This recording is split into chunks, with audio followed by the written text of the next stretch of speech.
Titan. Navi's turn to ban. Lion. Phantom Assassin. Radiant team ban.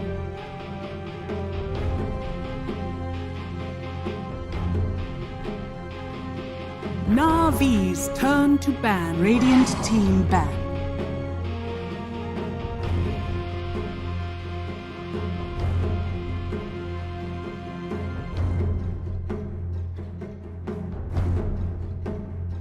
Navi's turn to ban.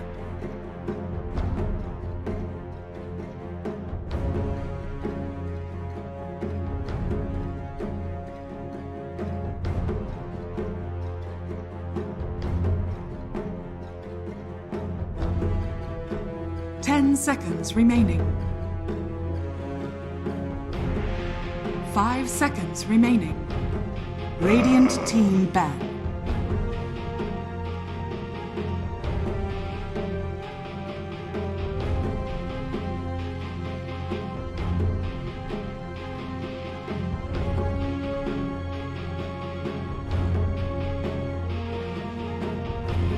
Seconds remaining.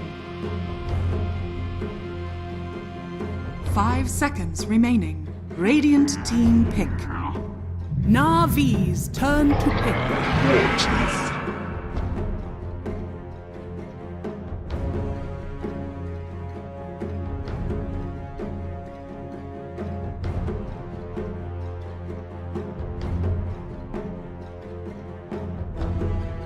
10 seconds remaining. 5 seconds remaining.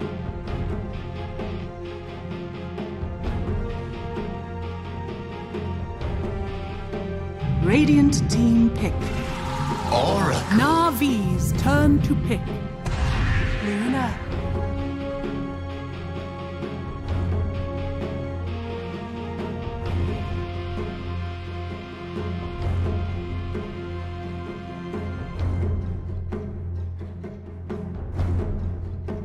Seconds remaining. 5 seconds remaining.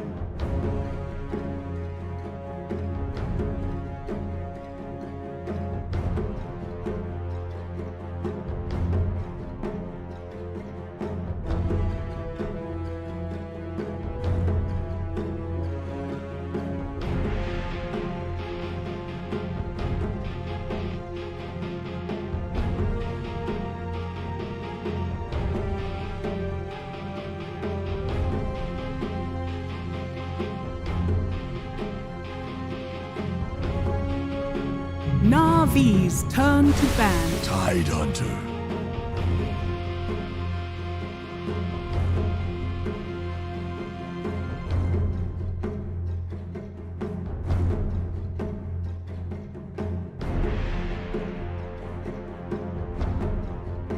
Seconds remaining. 5 seconds remaining.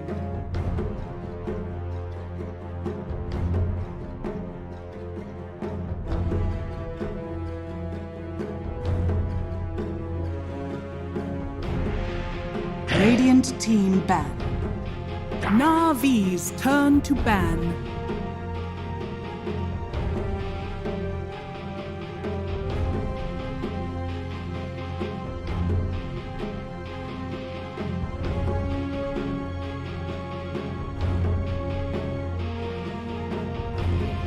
Seconds remaining.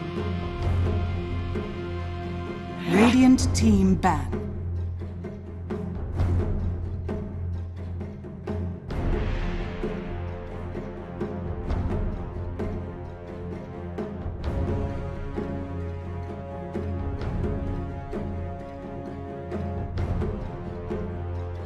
Seconds remaining.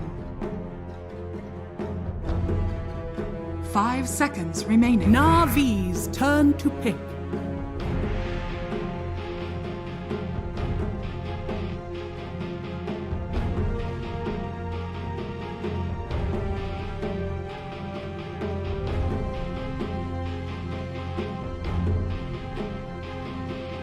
Seconds remaining. 5 seconds remaining.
Radiant team pick. Ah!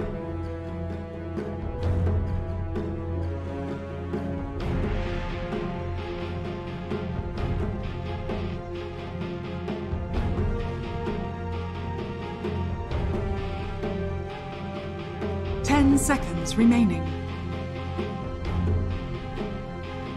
5 seconds remaining. Dragon Knight. Choose your hero.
You thought to tame the lion?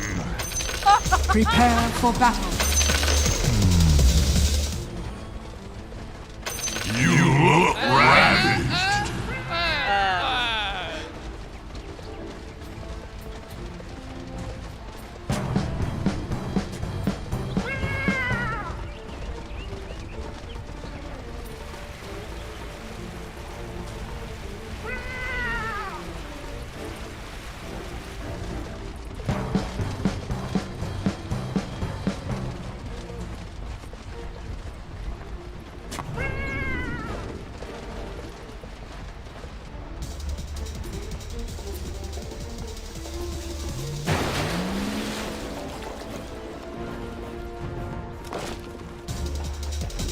Seconds to battle.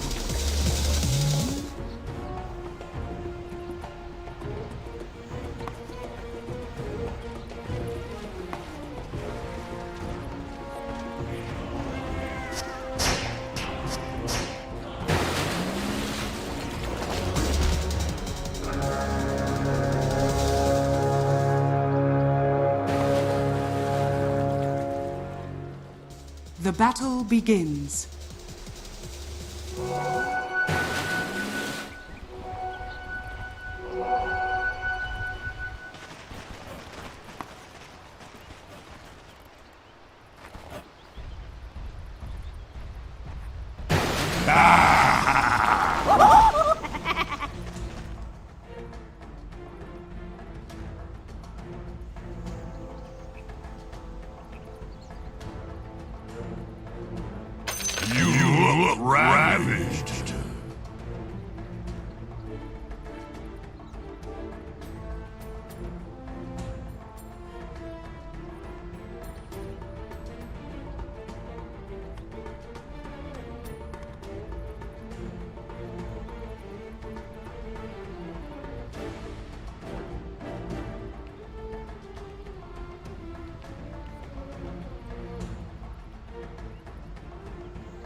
Blessings upon a loyal warrior.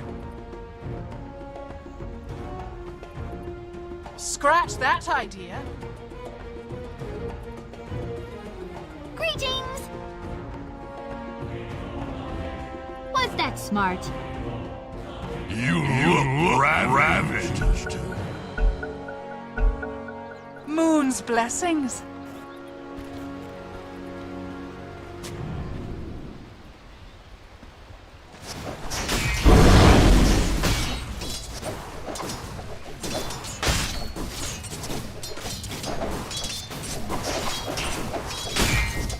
I think not.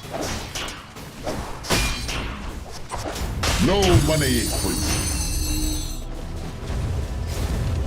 Nope.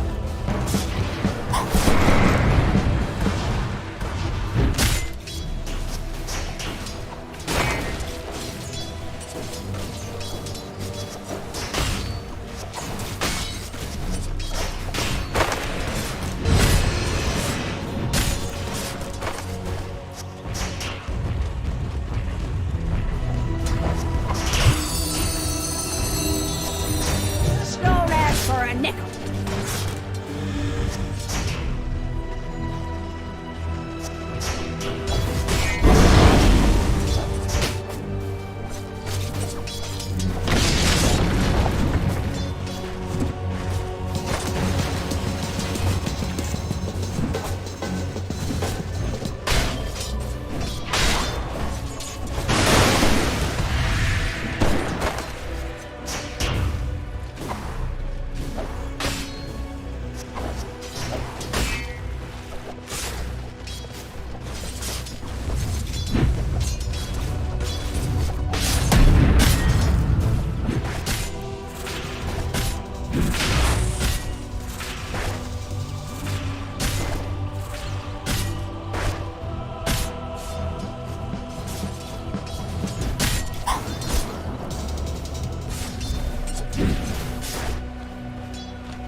Don't get cross with me.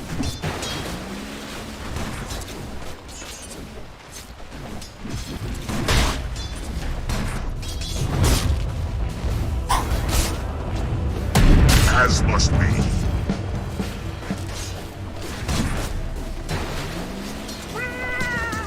Denied.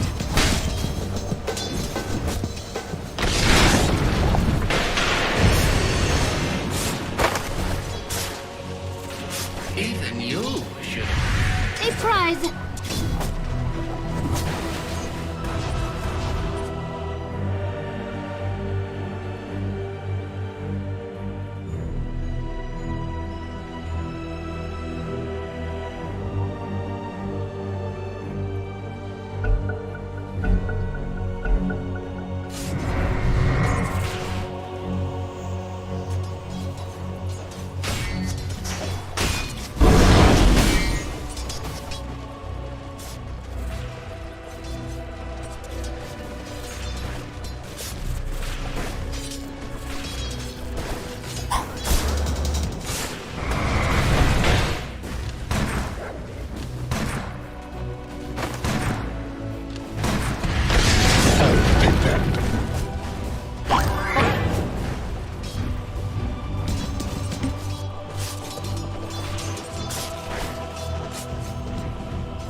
Dire's courier has been killed.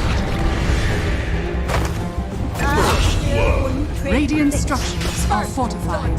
For Selenite and for the Dark Lord.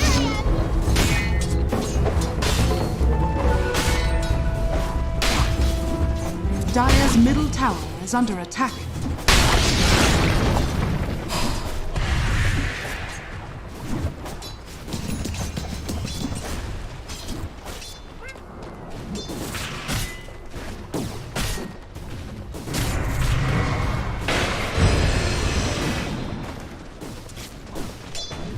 Not for you.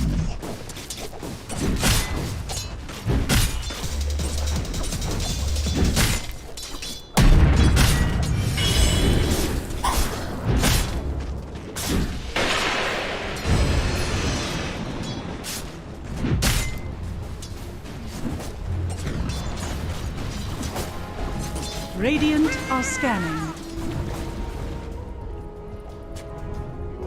Gold for my forge. Interesting. Hey, Mia. Sun. Behold.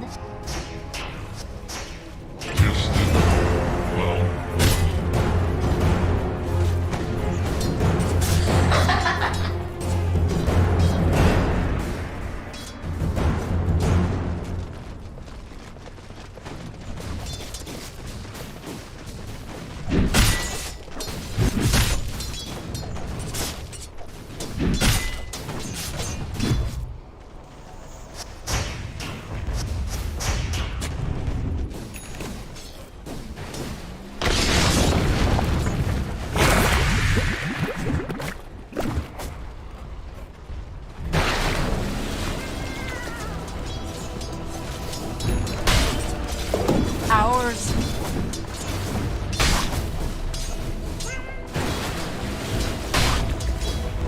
Dire's middle tower is under attack.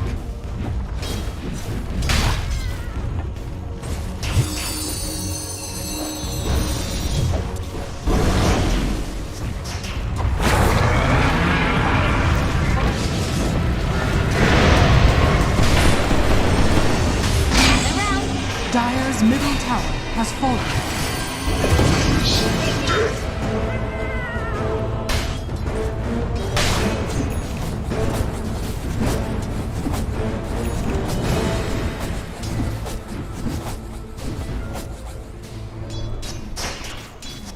Thanks.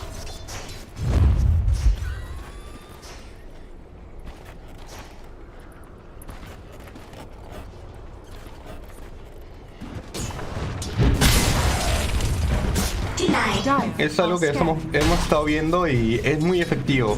Incredible here, so Yeah, but that it one did. was It excellent, absolutely 'cause saved him. Yeah, this is looking stretch those scary right for clicks. Dream. Smoke immediately breaking the root into place. Roger trying to get close enough for the cookie, but this time not going to be able to bridge that gap as Immersion also makes his way back up. And they did smoke underneath a ward earlier, so even though, you know, Dream still was a little bit forward, they probably were expecting something to happen, so backed off. It would have been a hard kill anyways. Dream's got boots, Tidoncha does not, so his ability to like gap close and get damage on his opponent was pretty unlikely, so it would have been a dangerous Ravage, Dire's low bottom chances tower of is under succeeding. attack. So These stacks are beautiful over here. That's going to be... Okay, and Luna went for 2 points in Lucent Beam to lane. A little bit more than we normally see, but still effective, and now 2 points back for Glaives. So he should be able to clear waves decently here. Some damage at a time. He's got a hood, but... No, I mean, you've got a double damage on no one. You've got so much damage here. I don't think you survive this. Dream will find himself another kill, and the pressure is on this top tower. And so with DK being here, he can pressure the tower. Luna can help if he wants to, but he's also got Mask of Madness finish. It's flying out right now. And now the Ocean Heart, so he's going to be really happy for jungling purposes here. Sitting, waiting to come forward. Just going to clear the wave most likely, and we'll see if they stick around and finish this tower. But they're going to try to make a play. Afterlife, the cookie hop. They've got the little shredder, the root into play. Stomp does come out, but he's very tanky, and he can't run away from this. He finds the kill on Roger, but does eventually get slain by Iceberg. Centaur is balanced, guys. It only took 4 heroes to kill him, and they still lost one. I suppose he was taking, I guess you might take return damage from Bull Shredder, in which case that's kind of a lot, but that was a lot of effort just to kill one guy, but they got him. Yeah, but what percentage of this is that Centaur is too strong and that Vanguard is very strong? It's almost always when something becomes overpowered in Dota, it's because there's multiple layers, so it's both for sure. But like what percent, like which one is stronger than the other? I guess is you my know question. what, Moxie, I just didn't do the math before the cast. It's hard for me to answer right now. You literally had one job, dude. One job. You're not even here. Damage. You slacker. That's true. That's true. Oh Tower damage got God. reduced, so Vanguard damage blocks more. There's it's the fact that Centaur's gotten buffed in other ways. His Stampede cooldown got reduced by 20 seconds, which is massive. So just a mix of everything. No, he definitely has been gaining in popularity. It seems that he and Beastmaster are showing up in almost every draft. Either they are being banned or picked up. So perhaps something to look at, Mr. Ice Frog. But this Luna Dream very happy. Is farming up these stacks. Look at that net worth too. Keeps on creeping up higher and higher. Gonna have that Yasha online very, very shortly. Yeah, this is pretty good actually. Really good farm speed. He's actually got a lot more Lucent Beam than we normally expect out of Lunas at this phase. Not going for the max Lunar Blessing build.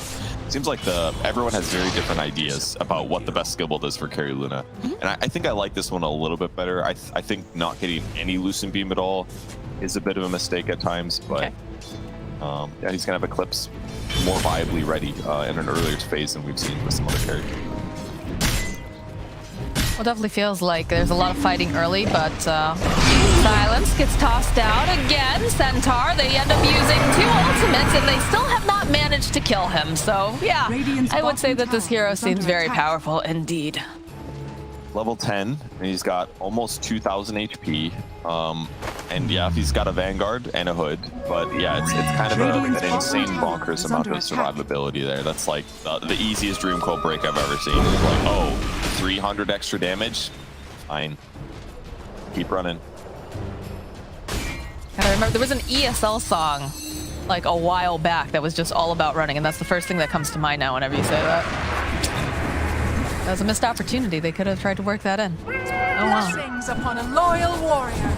Luna just doing Luna things though, has that Yasha completed, and is going to be going for the BKB as the next item. A lot of neutrals, 33% and 33% of the lane creeps as well. Look at Afterlife, he's just not afraid here. He can tank the tower, he's got the rest of the team standing behind. No one pops the dragon form, and Roger's going to be careful here. Denied.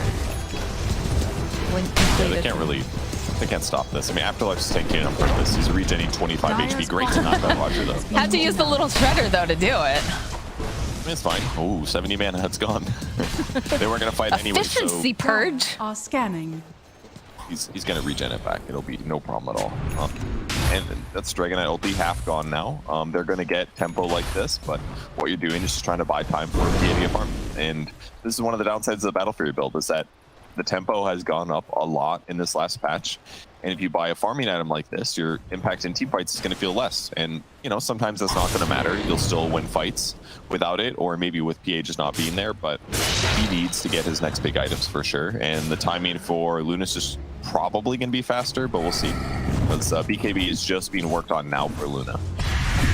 I mean, that definitely becomes the issue when you're up against something like a Luna, and the fact that, you know, you can build a Luna very differently depending on how you'd like to do it, but she is just naturally going to be able to farm faster, and the PA, I'm not sure, you know, we talk about the fact that, you know, she could have gone for the Desolator, she could have gone, obviously, you know, she's got the Battle Fury, but with the timings coming out from Na'Vi too, is it better to have the Battle Fury over than trying to be overly aggressive and putting all your eggs in this early basket? I mean, I wouldn't say they're not putting all their eggs in the early basket with the Battle Fury though. I mean, a lot of their other heroes are very strong right now, absolutely. And part of that purpose was just to make their team fights easier and to make sure that they could slow down the towers being taken a bit, and they've been semi-successful at that. But Luna is still the most farmed hero. There still is a net worth advantage on the side of the Radiant, so it's not perfect for them. But PA is a better ultra late game carry than a Luna is almost always, just because once you get BKB and like Abyssal Blade, she's going to jump on one support and she's going to kill them really, really fast. And those supports aren't going to be able to defend themselves often. Luna can't really do that. She has to like walk in, pop her ultimate, start right-clicking, and hopefully people die, kind of. She needs to be You able make to, her like, sound weather- so underwhelming. Did you break up with Luna at some point, Burge? You're just so disparaging. It's the reality of Luna in the late game. She's about getting an advantage and then pressuring towers and making it scary for the enemy team to ravage into her because she's got BKB. That's the value of Luna. It is not like taking an even team fight and like just picking off heroes. But killing enemy heroes at the start of the fight is huge. Ooh, smoke on smoke action. All right, the jump immediately over on Luna. She's trying to just dodge around. Knows that she's probably not going to survive this, so will fall, but they'll find the kill and always want to fly over in the back lines. No one is just chasing after Roger here, who has already used that cookie, so he is slowly just getting chipped down. And oh, look at that, the finger from downtown over there. My goodness. That slow creep screwed him, man. He walked right past it. Aggro does 25% slow. Gave him time to catch up. Radiant Who's gonna be mad about that one? But yeah, Luna died instantly. Obviously, Iceberg? Crap, but Immersion has found himself a puck here hiding in the side, but I'm pretty sure he should be absolutely fine. Earth Splitter does get used though. So he'll get the silence. No one on the hunt. Searching for this puck. They do have the Astral Spirit. It's going to try to teleport away. I don't think they're going to be able to cancel in time. Radiant's middle tower. that was really close a couple times, actually. Some sort? Nice that they're able to get there so fast. But no kill, not a big deal. With Blink Dagger up on Dragonite, he's going to be sitting great. Very ready to be the first initiator or the follow-up to Lion. These two heroes, Lion and Dragonite, just make the rest of the game really dangerous. Or not, because if they ever do get caught split pushing, they're going to be stunned for like 5 to 7 seconds. Kind of not going to be a fun time. I mean, we've seen the power of, you know, a Dragonite and a Centaur, actually, in one of the Alliance games. I think it was Alliance versus OG, where Limp was playing the Dragonite. He'd get an opening, he'd find that Dragon Tail, and there would someone be immediately running in to try to help him. Then just the stomps coming out from S4 immediately were able to, you know, counter-initiate, and they took great fights off of it. So that is something definitely Navi has to be very aware of, especially because they just picked up the Blink Dagger on the Centaur as well now. Yep, that's definitely the best thing about the late game draft for AS Monaco Gambit. Is that all of the heroes playing around Luna can get pickoffs, can amplify each other, can secure a lot of advantage if they do get those pickoffs in other ways. It's just Luna will be following up, not so much like the guy that can do it himself. Map control and initiations is really the name of the game from here on out. Illusion! Well, the PA is, of course, catching up, though, in terms of net worth. It's a 9.4k over on Luna, 8.4 over on PA, so the Battle Fury is helping out, and you have a Mithril hammer picked up over on the PA. Not sure if she's going for the Deso first or the BKB. Lots Power Ranger TPs coming out immediately as Roger gets spotted here by no one. The rest of the team, they've got this lockdown for sure. Roger's not able to do anything but just sit there and die. Yeah, might seem like a little bit of overkill, but they don't know how many team enemies are going to be there, and they're trying to force the issue with their gold advantage. And with Phantom Assassin running around, with Blur pretty much constantly on, it's difficult to find PA and limit his farm. So he just keeps hitting creeps and finishes Battle Fury, and that's going to give a really good timing window for Navi, especially with the Solar Crest finish now on Tidehunter. So between Ravage and Solar Crest on the PA, there's going to be a lot of damage coming. Which item he's buying? He is going BKB first to be safe. Pretty needed. If he doesn't have BKB and he runs in and there's an Eclipse and any disable, he's just going to die, and it's going to make his hero feel not valuable. With that said, now his problem is that his damage is not that incredible, so like his damage impact will not be as obvious, but he'll get there eventually. I think the thing that worries me right now is if you take a look at what AS Monaco Gambit have online for initiation, you have a blink on Immersion, you have a blink over on the Centaur, and you have a blink on Dragon Knight. So if that PA steps even the slightest bit out of line, they have immediate just blink initiation to go and just hold her in place, and then all of a sudden you're missing all your physical damage for the most part.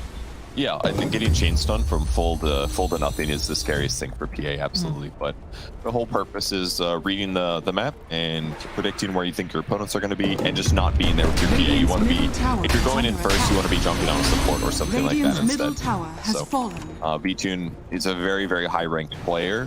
He is very talented, so I wouldn't be surprised if he doesn't get picked off out of position too often. Dire's top tower is under attack. You can see the way that Navi is playing too. They're trying to kind of stay in the general vicinity of one another, so in case someone does get jumped, they can immediately respond. Except for, you know, Ramses here, but of course he is a Tide Hunter. Definitely is chonky, and the rest of the team is now making their way over. BKB is completed over on Phantom Assassin. We also have the BKB completed on Luna. So this could be a big reveal for both teams here as Ramses just swims on over, starts with the gut. Vtune is nearby. Dagger's gonna get tossed out. They're trying to bait a little bit here. Luna hit down over onto Ramses with the little mini stun. Will slow them down, and it feels like Gambit don't really want to take this fight. They sense something's up. No one's showing in any of these lanes.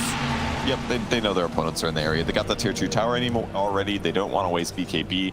Very safe for Dream to not use it. Well, not really. It was the right choice, but you know they wanted to get him to force BKB just to waste it. That way they could force a good fight. But yeah, net worth advantage from earlier is still about there. It's all about the initiation, and with Ramses in the front, he's very difficult to kill. He's got tons of armor.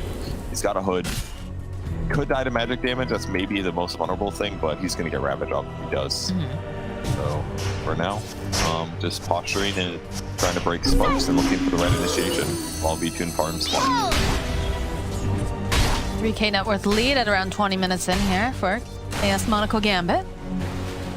Ramses very much posturing himself very forward, hoping that they, you know, they get impatient, maybe take that bait, but it doesn't look like they're going to be doing that over on the side of the Radiant.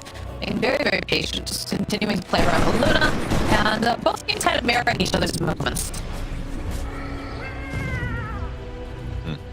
Yeah, just this cliff ward is really important right now by the Oracle, just for controlling the jungle down here. It's the one that I see contested the most right now. This one and the opposite one near Roshan feels like the two big ward spots. So if they just keep ward vision down here, it should make it really easy for Vtune to keep playing in this area.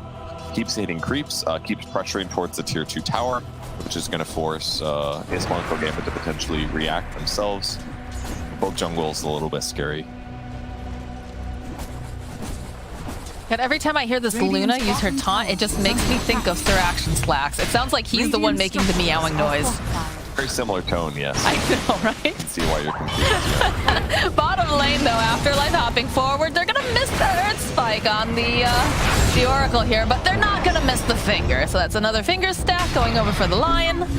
And will force the side of Navi a bit back here as they do smoke up, hoping to catch stragglers, hoping to find anyone. And again, it is just Ramses, but I guess they've decided they've had enough of his just taunting around. And he's so tanky as all of the team having to show up for the most part here. They get the stop, the sleep, they hit everything on Ramses, and eventually no one will get the kill.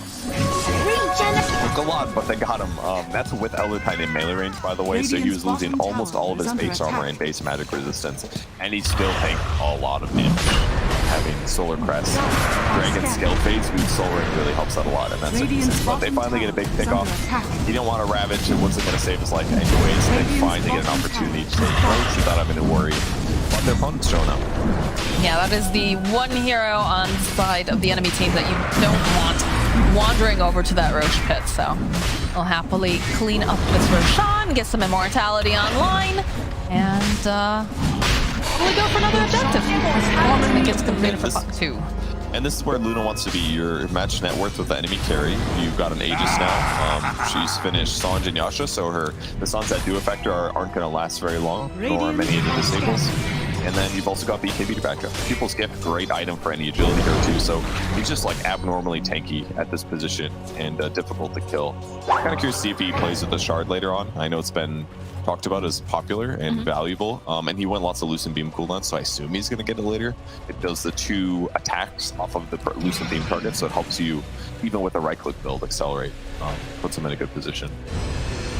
Vessel's up on Vtune, so it's going to be a decent time for Navi to fight. Yeah, well, they're going to initiate again on Ramses. The follow-up though from Iceberg as they manage to, they just absolutely blow up Immersion as all of their ultimates just getting tossed out over here. So not looking great. The buyback now from the Lion. lane. No one had jumped into the back lines. They still have that Lincoln's online. And the Luna is just ticking down with all this damage over on the side. Cookie Hop going forward. Is going to be enough to save all. Yes, it is. He's going to be fine as they go right back in. That Aegis will indeed get popped. No one, though, still alive, still chasing after them here. Has his attention now over here on that Snapfire. Afterlife will follow up. The Lucent Beam from Dream will clean up. But they did force a buyback out of immersion during all of that. And again, you know, jumping on the Tidehunter. Is under attack. Yeah, and it was multifaceted. They disabled the Tidehunter at first. They popped BKB to protect against the Ravage. They used Eclipse, but very interestingly, the Oracle used Fate's Edict on the Tidehunter ahead of time. He anticipated the Eclipse and ended up eating a bunch of the beams and just made Tidehunter feel not that really tanky actually. Way more than you would have expected. Because the max beams you get per unit is 5. So those first like 3 or 4 got eaten up by Tide at 0 damage. So the Eclipse just really didn't feel good. Again, that's the biggest issue that's hurting Luna as a carrier right now. Eclipse just feels like it has a lot of solutions to it these days. Iceberg just playing around a little bit, gets a snipe on the courier. Yeah, look at this. It just goes from 0 to 60 so fast. That Dream Coil, the Ravage. There's the Fate's Edict. 3, 4, 5. 5 beams hit him while he was completely magic immune. Insane. Really good usage there by the Oracle to protect without having to use his ulti. Radiant's middle tower is under attack. Initiation again. Cookie Hop not going to save them as Immersion gets another stack. Drop the splitter as find the pick off over on Immersion, and the jump forward here from Afterlife is able to take down Iceberg. Now they're still chasing after Ramses as BKBs were popped over here on the side of no one, and of course V-Tune, who just wants to get out. They don't have any way to cancel it, but this is not looking great now for Roger and Ramses as they are left behind, and Roger just a little bit too squishy. So eventually, are they gonna just oh no, he's got the Glimmer Cape. He's actually gonna survive, but it's not looking as promising for Ramses, although they're using everything in the kitchen sink to try to take him down. But look at this boy, he is so tanky. They'll even go and just use the Oracle ultimate to try to keep him alive, and perhaps no one has gone just a bit too far because they will be able to take him out. They're gonna try to re-engage here. Ravage, of course, gonna be up in a couple seconds. This is a good stop here from Afterlife. Okay, that time Ramses is not gonna be protected as he does get blown up by the Eclipse. They're still thinking about going in though. V-Tune making his way forward. Sees Saneko, has that Deso online. Lucent Beam will buy a little bit more time. Saneko trying to just teleport out. He is going to get rooted into place, and he's going to get nuked down by Always Want to Fly. Really well done with the Fortune Sun anticipating this. Puts on his ally. He gets the easy route as a result. And not terrible. They do lose the Dragonite. They got a little bit too eager thinking they were finally going to be able to kill the Tide, but it takes a lot of damage to pick him up. Now Polar Evasion picked up by PA. This is going to make V-Tune, who's already very difficult to kill, almost impossible to kill. 80% evasion is what he's rocking just passively right now. They do have a lot of magic damage, so they can kill him, but it's going to have to be when BKB is on cooldown is the only window that they're going to have here to deal with V-Tune. So as long as V-Tune doesn't make any major mistakes, or as the rest of his team doesn't get completely wiped in a one-sided fashion, then PA is going to have a really nice window where pretty much nobody can do much other than stun him and deal with other heroes instead.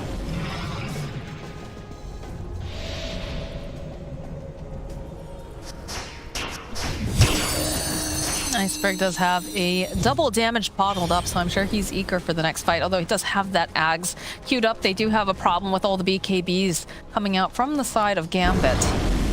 But looks like they're thinking about maybe doing some sweeping motion here. Ramses does have the Ravage up again. Dashers gets picked up by V-Tune. I'll drop a sentry, try to get a little vision. They have the scan, they know exactly where they're headed. Do they do anything? It's difficult to fight past this mid-river point. Your opponents stand on their high ground, you stand over here on the high ground in your jungle, and you got to be careful as you approach these situations. But the Basher is going to be a really big deal. Using that, who picked up the Orb of Corrosion? Was that? Looks. Is that Radiant or Dire? Let's see. Well, no one's got it equipped at the moment, so. It's Radiant, so that's good for AS Monaco Gambit. You do not want a PA to have that item if possible. It just increases his damage so much. He does have Mindbreaker instead, which is also really good actually in these circumstances. You can throw out a Stifling Dagger and get a 2-second silence just about. And considering he's also got Basher, that means that Lion is shaking in his boots right now. If he gets initiated on at all by PA, there's a really good chance that you get a kill even without having to pop BKB. Movement over here in the mid lane. Looks like they'll initiate on the Snapfire. Be a stampede that gets used. The jump forward from Afterlife is going for the double edge. It buys just a little bit more time thanks to the Oracle, but over on the back line, they find always want to fly. So there's not going to be an Oracle available for this fight. So it looks like the rest of Na'Vi is on the back foot. Okay. Smoke comes out from the side of Gambit, maybe hoping to catch any sort of stragglers. See the supports are trying to push out over here in the middle lane as the rest of them get into position. They will see Ramses. He's going to pop the smoke on no one. Again, not really the target that they're hoping for, so they might try to comb through the jungle here. See if they can grab anyone else. But they might just have to settle for Ramses again here. Yeah, the Dragon Tail will come out. You can see V-Tune just tossing out the dagger. Look at that damage over on Dragon Knight. That's pretty good. Almost nothing they can do to the Tide. Although they're building towards it, the Shadow Blade pickup that we saw in Dragon Knight, a little bit atypical, but the whole purpose is he can build into Silver and then get a break off. Here's that initiation on Snapfire. Once again, full magic resistance on him is why it took so long for him to die here with these right clicks, but DK also hit the Oracle. Hitting the back line is a great thing to do. If the guy you first initiate on is busy, and now with Smoke in the live game, they're going to find Centaur. They will indeed. He snaps that coil, and there's a lot of negative armor coming out as Roger will be able to get his revenge here on Afterlife. That's pretty YOLO, actually. I mean, they didn't have very good vision in the area, and he goes to take the shrine, just really expecting the enemy team to be somewhere else on the map, and they ran right at him, getting that kill. 50 seconds now, where AS Monaco Gambit's not going to want to engage. Roshan Radiant's middle tower is probably not going to be up in time for them to get in, but they'll pressure the tier 2 tower with this kill advantage that they got. Every kill matters so much right now, it feels like. You just want to keep that tempo up. You don't want to have a moment where you're just sitting back for too long, so... I don't think they're going to engage without the center, but I could be wrong. It was very far forward here, a little bit scary considering, but feeling confident. Just an extra tower kill. That'll make it easier to go high ground when it comes to it. And frankly, with that tower being gone, it's a lot easier for Na'Vi to control the tri-camp area. They can move from each position to the other without having to worry about smokes breaking in and stuff like that. But Gambit on the map again, moving out. Luna trying to finish an MKB, but still about 1,500 gold away. She finishes that, she will finally be the person that can deal with the PA.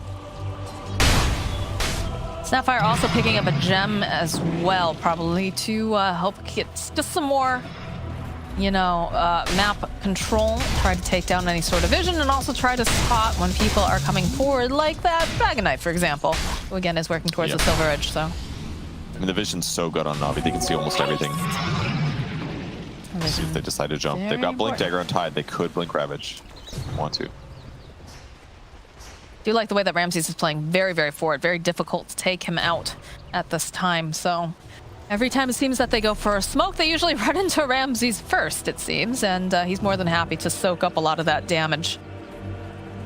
Yep, the value of the tanky offlane hero. Buy all these items and break the smokes and make everyone happy on your team. Line gets the ever important finger kill health talent. Ooh, tanky boy. Only got 4 finger kills, so not that good here. That's fine. He'll take the extra HP. Maybe that will, you know, if PA sneezes on him while attacking him, that could be the difference of him staying alive. That was so unimpressed dad of you. He's like, only has 4 finger kills. Let's not get too crazy about this. Poor Lion. You know, he's doing the best he can. This is a hard game. There is a PA that can just... His KD is great. It's just, you know, there's limited amounts of It's great. It's fine. Cool. Cool beans. DKB picked up by DK. Very close to the Silver Edge, about 1,000 or so. That'll be possibly a big game changer, because then it's going to completely change how Na'Vi can play the team fights. Tidehunter can sit in the front, but the problem is that he's going to get broken. Therefore, Kraken Shell will stop working, and therefore stuns will actually become valuable against him again. So if they can find him when he's out of position, they can break him and chain stun him, they can just kill Tide at the start of the fight. This is going to completely change the dynamics of how Na'Vi can stand around engagements. They're going to need sentries to protect Tide in addition to however their position. Is Snapfire... And then maybe Oracle's going to have to save him instead, which isn't what they want. Yeah. Is Snapfire the one who's holding the gem currently for Na'Vi? Nobody's holding the gem for Na'Vi right now, actually. Okay, that's strange. No, So, Iceberg has it. Puck. Yeah. Okay, that's the best carry for that, because I was about to say, if it's Roger holding that, that's really scary, because he has been jumped on multiple times and just erased from the team fight fairly early on. So I like the fact that Iceberg's going to be holding on to it. Definitely a lot harder to get your hands on that puck. Roach is up, so both teams are going to be trying to play around it here. They're in a spot. Bridge completed now. Ward. Okay, there we go. Ward killed now. Tide's got to be careful. Yeah, look at no one. Look at him. He's being so patient. Gem gets picked up on the Elder Titan as well. It's a vision game here. Ramses. Oh, there's the break. They'll open up. Follow up with a nice Earth Spike. And again, he's just so tanky. They get the stop off. They also get the Earth Splitter, but... Yeah, Vincere came out instantly to protect us from any magic. Another break again. They want to go in on this, though. It's just the battle of the tanky boys right now. All right, they'll finally go and they'll use the Oracle ulti because they used the BK... Or not the BKB. What did they use there? He did use BKB. He did use the BKB. Oh, gosh. Yeah, but Oracle ulti on cooldown for 80 seconds. This is an okay window. You could also argue there's a little timer where BKB comes back up, but they're looking for the fight. They've got MKB ready. They don't have Satanic just yet. But... All right, there it is. They follow up. They had a beautiful Dream Coil, but they've also got the Eclipse coming out from Dream now as V-Tune and Dream just trying to fight each other, and they're not really finding success. Oh, the Ravage just barely clipping two of them. The Cookie hop forward. They do manage to take down Dream. Ash coming out as well over onto Afterlife. He tries to get the stomp, but it's not enough to save his life as the gem does indeed get just picked up again over here as Iceberg fell during all of that. Huge plays by Navi. I mean, Always on a Fly just made that so difficult for AS Monaco Gambit, despite them breaking the Tidehunter. Every single time that he got gone on, they slapped Vincere, and now there's just no magic damage follow-up. Here's the second break that we see. Instant Fate's Edict is going to make all this extra damage weaker. Puck gets a great silence, and V-Tune dives to DK, knowing he doesn't have BKB. Once that kill happens, we get to see Dream and the PA fight to the death, more or less, but V-Tune gets cold feet, knowing his BKB's done. This Cookie was so good. Gives them the follow-up Ravage after the first stun, and they get to clean up the important heroes on the backline. But I think that fight was a really good example of like both carries, the PA and the Luna, having the ideal items, and just one of them is stronger. PA just looked more valuable there in that head-to-head fight, especially with the Scotty pickup that V-Tune has grabbed. It's going to limit all of the nice lifesteal that Luna's hoping to have when she picks up her Satanic and 25 talent later on. You know, it's interesting to see the different ways that people have been building Luna currently, but I just have yet to see it really impress or look good. Yeah. It's a hero that I like too, and I want her to feel to be valuable, but she has issues right now, for sure. And it doesn't help that the talents got changed recently. She lost her cast range talent in the big cast range apocalypse that happened in the last patch. She had a 350 cast range talent, so some of her ability to like affect team fights without putting herself in danger just got removed. So even though Lucent Beam Stun lasts longer, which is kind of cool, it just doesn't quite feel as valuable, and it also took away her viability as a support. So while she is still being used because teams want up-tempo carries, we're probably going to have to start seeing some buffs to Luna, or people are just going to stop picking her because they realize they lose too often with it.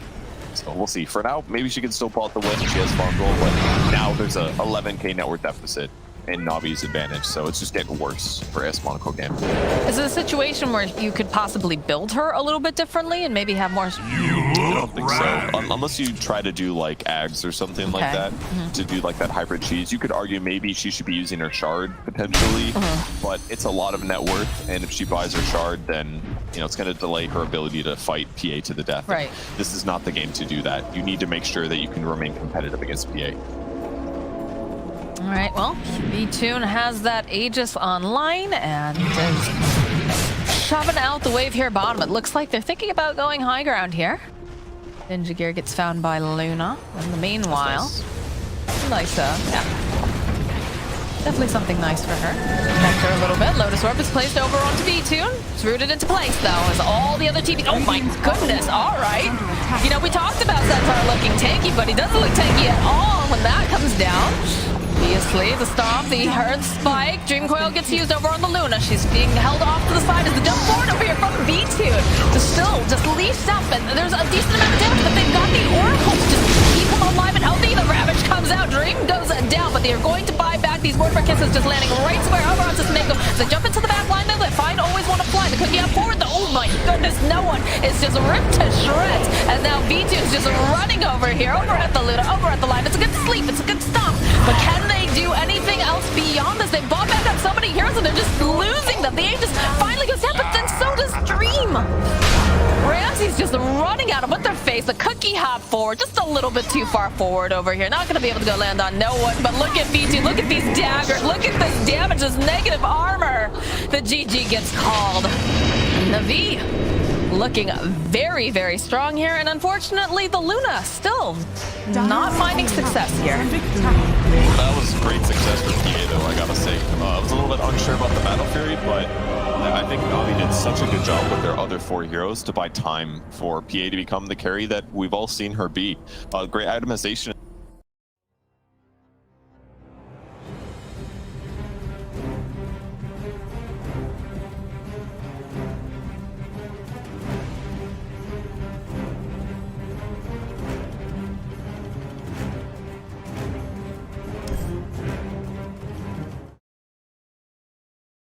Like, yo buddy, play your PA.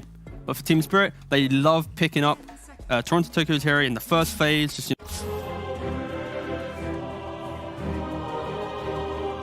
Radiant team ban. Toronto Tokyo's hero in the first phase.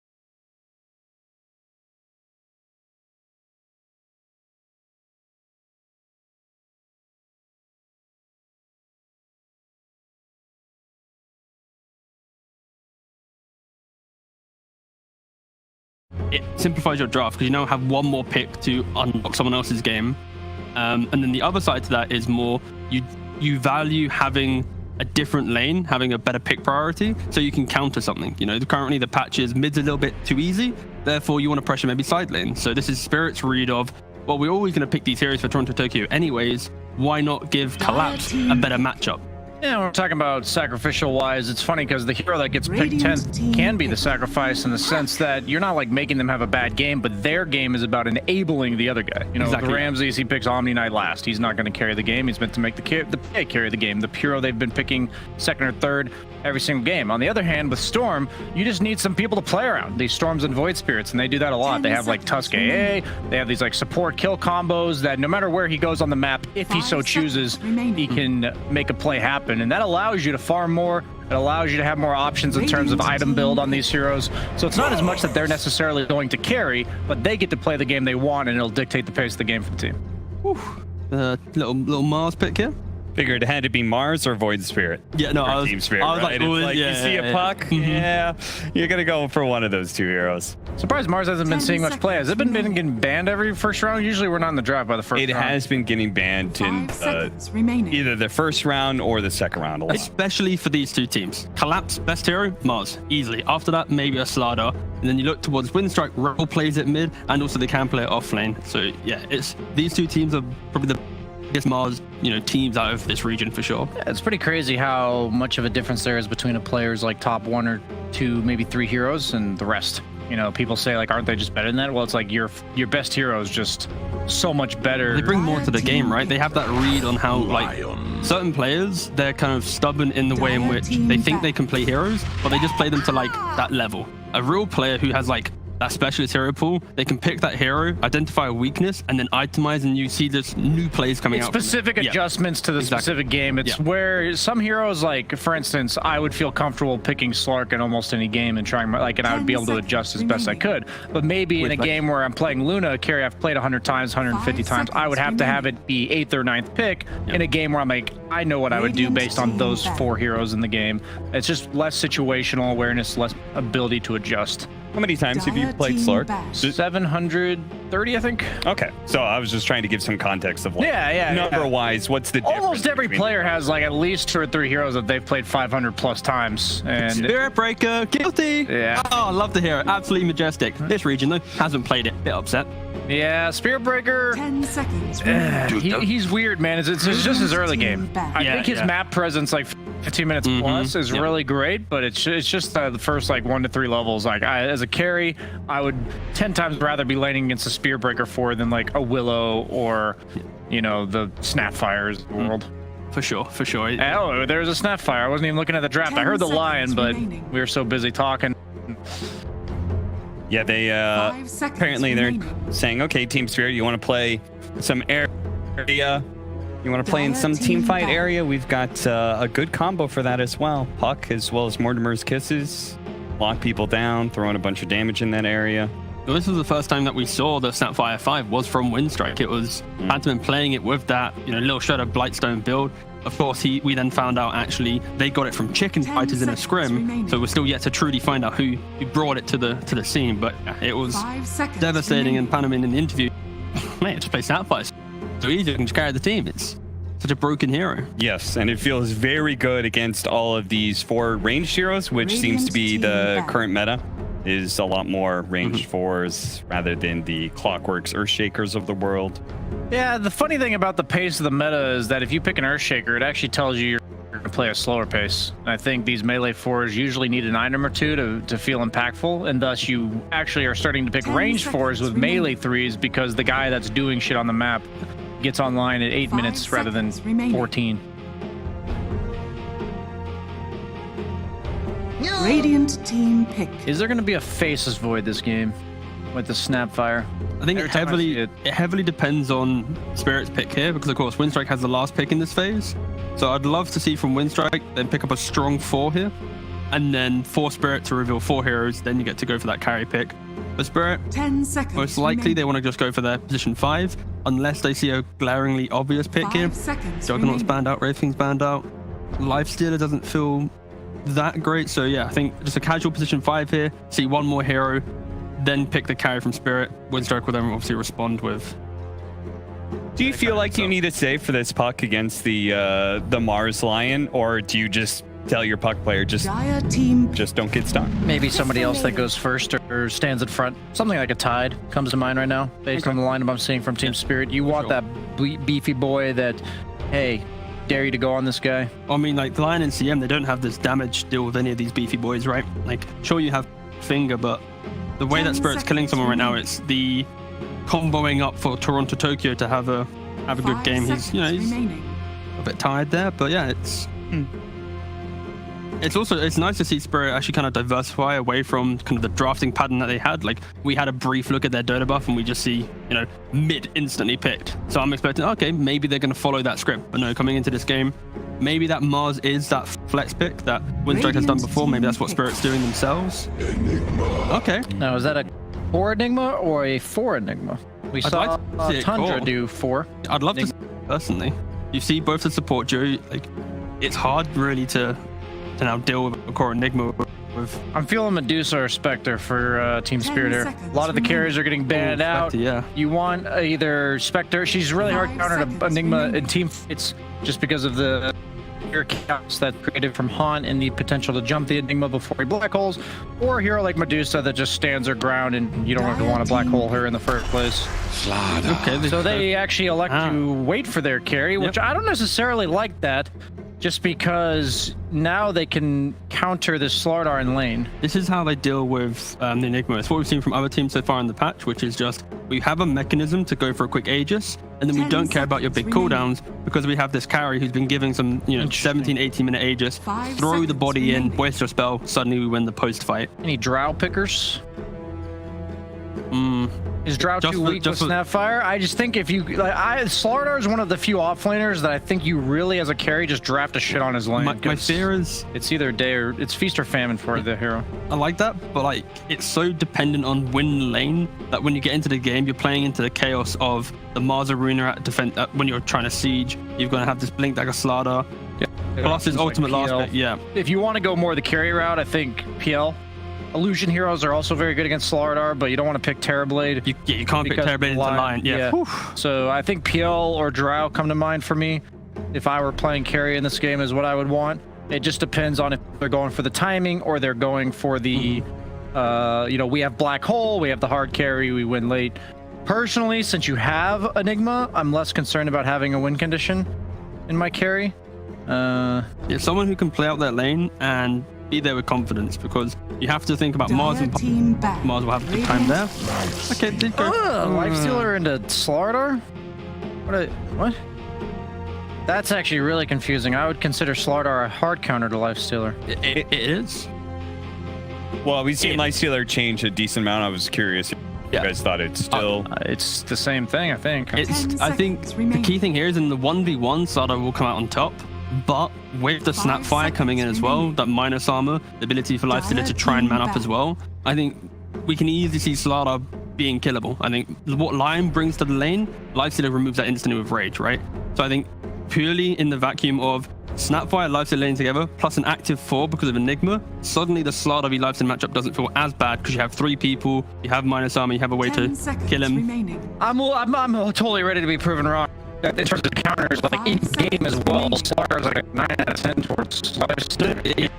It feels Slardar for sure is, you know, one of the counters to Lifestealer, but I think maybe they're just looking at playing a more greedy Slardar lineup. That's like supposed to be your best pick, though. When your first pick, that 8th pick right there is supposed to be like the boom, win the game off this pick, and they just picked it into a hard counter. But what if their boom pick is not about the pick itself, but more about the theory of they're going to have Rebel on his puck, one of the best heroes, pairing with this Lifestealer, the 1-2 punch of their cause, always isolating their win condition now.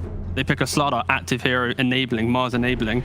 If they're jumping this carry as this double threat, that alone could be big enough to offset the Slardar v Lifestealer matchup. I mean, they just pick Medusa and they win the game, right? No, they haven't banned. Yeah. Medusa is, yes, for sure is the key thing here. Medusa or Sven is what comes to mind for me. I'd say Medusa is way better. I love the Medusa Enigma matchup just for the idea of it's kind of like who goes first. If Enigma can get the black hole off pre Medusa ultimate, then you're going to be in a good spot. But if Medusa gets that ult off and gets black hole, suddenly Enigma's turned to stone, black hole's cancelled, the fight's pretty much lost. I don't love Medusa as a hero, but I can't think of a better, Medusa's the perfect carry when you just want the carry that they have to go on, but they don't feel good about going on. They're going to feel terrible. And Medusa, they have Lifestealer, like you said, it kind of all ends this concept of Enigma. Okay. If Team Spirit 10th picks Medusa or something of the like that I can't think of, a hero that just doesn't mind getting initiated onto, I really like their chances here. Spectre did get banned, so I would have liked. Are there any offlaners, Brian, that you don't like laning into potentially as a Medusa? You know, the bans from Team Spirit. Are you saying like a 4-position Enigma, and then you suddenly get an active offlane that can pressure this Medusa, and now this timing of Medusa doesn't come into play? They could preemptively deal with that. Nothing comes to mind because you want a kill lane, but Enigma is not exactly like a high-pressure kill lane. It's just not the same as it used to be because your Eidolons are 50-second cooldown instead of 35 level 1. I would say that Pango banner is really important. Yeah, I like that. You are going to go for a Medusa, right? Yeah, for sure. Any long duration, either damage mitigation or stuns are very good against Medusa. Bat Rider. Ooh. Honestly, I would not hate Bat Rider here. But then you get Slarked, I think. Bloodseeker. Oh my god, this is like the... Yeah, this has set itself up to be Medusa for sure. Yeah, I'm all on the Medusa train right now. Just stand still, man. The counter to this draft is to stand still. 10 seconds remaining. Is Team Spirit going to see that opportunity? 5 seconds I would be shocked if they didn't pick at least something similar like Terrorblade. Medusa. Oh, Carry Slardar? Okay. Carry Slardar in mid TA. Wow.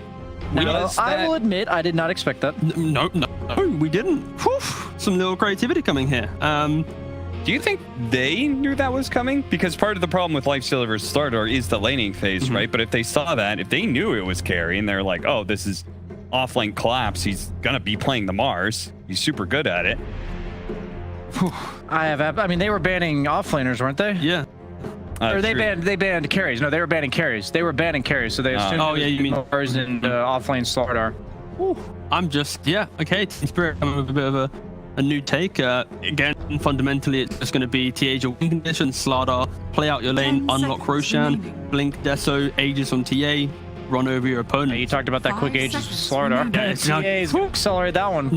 Mel Strike 1, Mel Strike 2, things gone in like 3 seconds. But yeah, I like how Team Spirit kind of turned their draft on its head, and I'm just worried about the pacing of the game for a Lifestealer. Like, he's a bit more slow, and now you have Slardar and TA. They have the double jump as well. We spoke about Puck Lifestealer. You now have TA plus Slardar, so... I just refuse to believe you pick Lifestealer into Slardar and win the game, so I will go against that. All right, BSJ sticking with his guns on that regard. Yeah, I do favor Spirit. I like the fact that they went for this last pick, TA. But Winstrike, they have that energy that a lot of these newer teams have, so I hope they can at least kind of rival up against Spirit. All right, we'll have to see if they can indeed rival up against Team Spirit, as Spirit have thrown us a bit of a curveball. Maybe our casters saw this coming. We've got Moxie and Fogged waiting for us at the desk. Man, nothing like a last pick TA and a safe lane Slardar. This is not something I've seen recently with running the Slardar's core. Fogged, how does that work? This is just something they chose to. It's this big, heavy minus armor strat, and I guess they are looking at, carry versus carry matchup. A Slardar versus Lifestealer. If Slardar gets to get enabled with items, he's got to be able to always fight that Lifestealer, throwing a TA minus armor too. I guess that's the idea that they want, and they want fast pace. I think that's what we see from Spirit every time, right? Yeah. Quick pace, very fast. Quick, like getting an advantage, and then just like rolling over the game. The strikes looks. Prepare the Enigma, I feel like it makes it quite greedy. I mean, you've got some really fantastic team fight coming out from the side of Winstrike, right? You've got this black hole, you've got the Snapfire kisses that can be tossed in. Oh goodness, people are just disconnecting all over the place here. And then of course you've got a Puck who can kind of set things up really nicely, right? It's a pretty low cooldown to be able to jump in with the Dream Coil and then follow it up with, some of these bigger ultimates. But it is a little scary, especially when you consider the Roche perspective as well. You've got a Templar Assassin and a Slardar. They are going to have Aegis so fast this game. Yeah, and we used to, people always used to talk about, the counter your Dooms, counter your Magnus, counter your Enigmas, those big, long duration cooldowns is you get Aegis online, and even if they take a you have that second life after it, and I think that's really how Spirit's going to play. Their lanes look solid. I think that's why they went for that TA last, because the Mars, he can do pretty well in the mid lane, but they want something to be able to smash the Puck post level 2 and 3, and I think it's appropriate. Rebel has been honestly the standout for me from Winstrike, especially on the Puck. He dominated the last few games that I saw him play it, so I think Spirit's approach is pretty damn good. And they also have the Lion too, and I look at Winstrike and they only really have the Puck to get these initiations, and he could just die immediately after versus a Puck, versus that Lion in particular. So a little worried for them on that front, but looking forward to perhaps some infest, that infested Puck just detonating heroes really quickly if they can get some good initiation. Yes, they definitely have some nice burst damage in that regard. But both teams have been smoked up. They're just doing a little bit of reconnaissance, trying to see, what can we find out here? As the Crystal Maiden will reveal herself first and foremost. Looks like Winstrike not convinced they want to really go in on this, so 30 seconds. Going to back off as his team's here, grouping around the tower. Fighting into CM is always a little bit scary. Even though there's a TA who's a literal do-nothing hero, they also have some do-nothing heroes on the side of Winstrike. They have the Lifestealer, and they have the Enigma, who literally are just attacking early on at level 1. So no, both teams quite hesitant to just take that battle. They are positioned very forward here, though, over here on the side of Team Spirit. Look at the aggression. The battle begins. I'm excited just to watch another collapse Mars and just a carry Slardar. We don't get to see carry Slardar, and a collapse for me has been the most impressive Mars, besides Boxy, who was looking phenomenal the other day. He's so good on this hero, just so comfortable, and knows which heroes to go for. So I think this game it's going to be similar. Just the angles of approach, just going for killing the poor Puck, Lion, and Mars. They're going to have their eyes set on him. Gosh, it's so funny that you mentioned that too, because, you talked about the Mars, but also, when I think Boxy, the first thing that comes to mind is actually Slardar.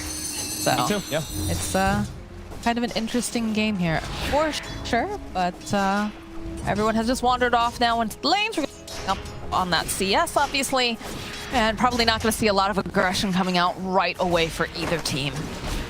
No, definitely not. Lane, we'll see, bottom is going to be really one-sided, I feel like, for Spirit. They should just get absolute free farm of Slardar, besides just the few Eidolons that get denied. Cheshire Cat is going to heavily struggle down here. They actually didn't even block any of the camps, so there will be pulls that come out.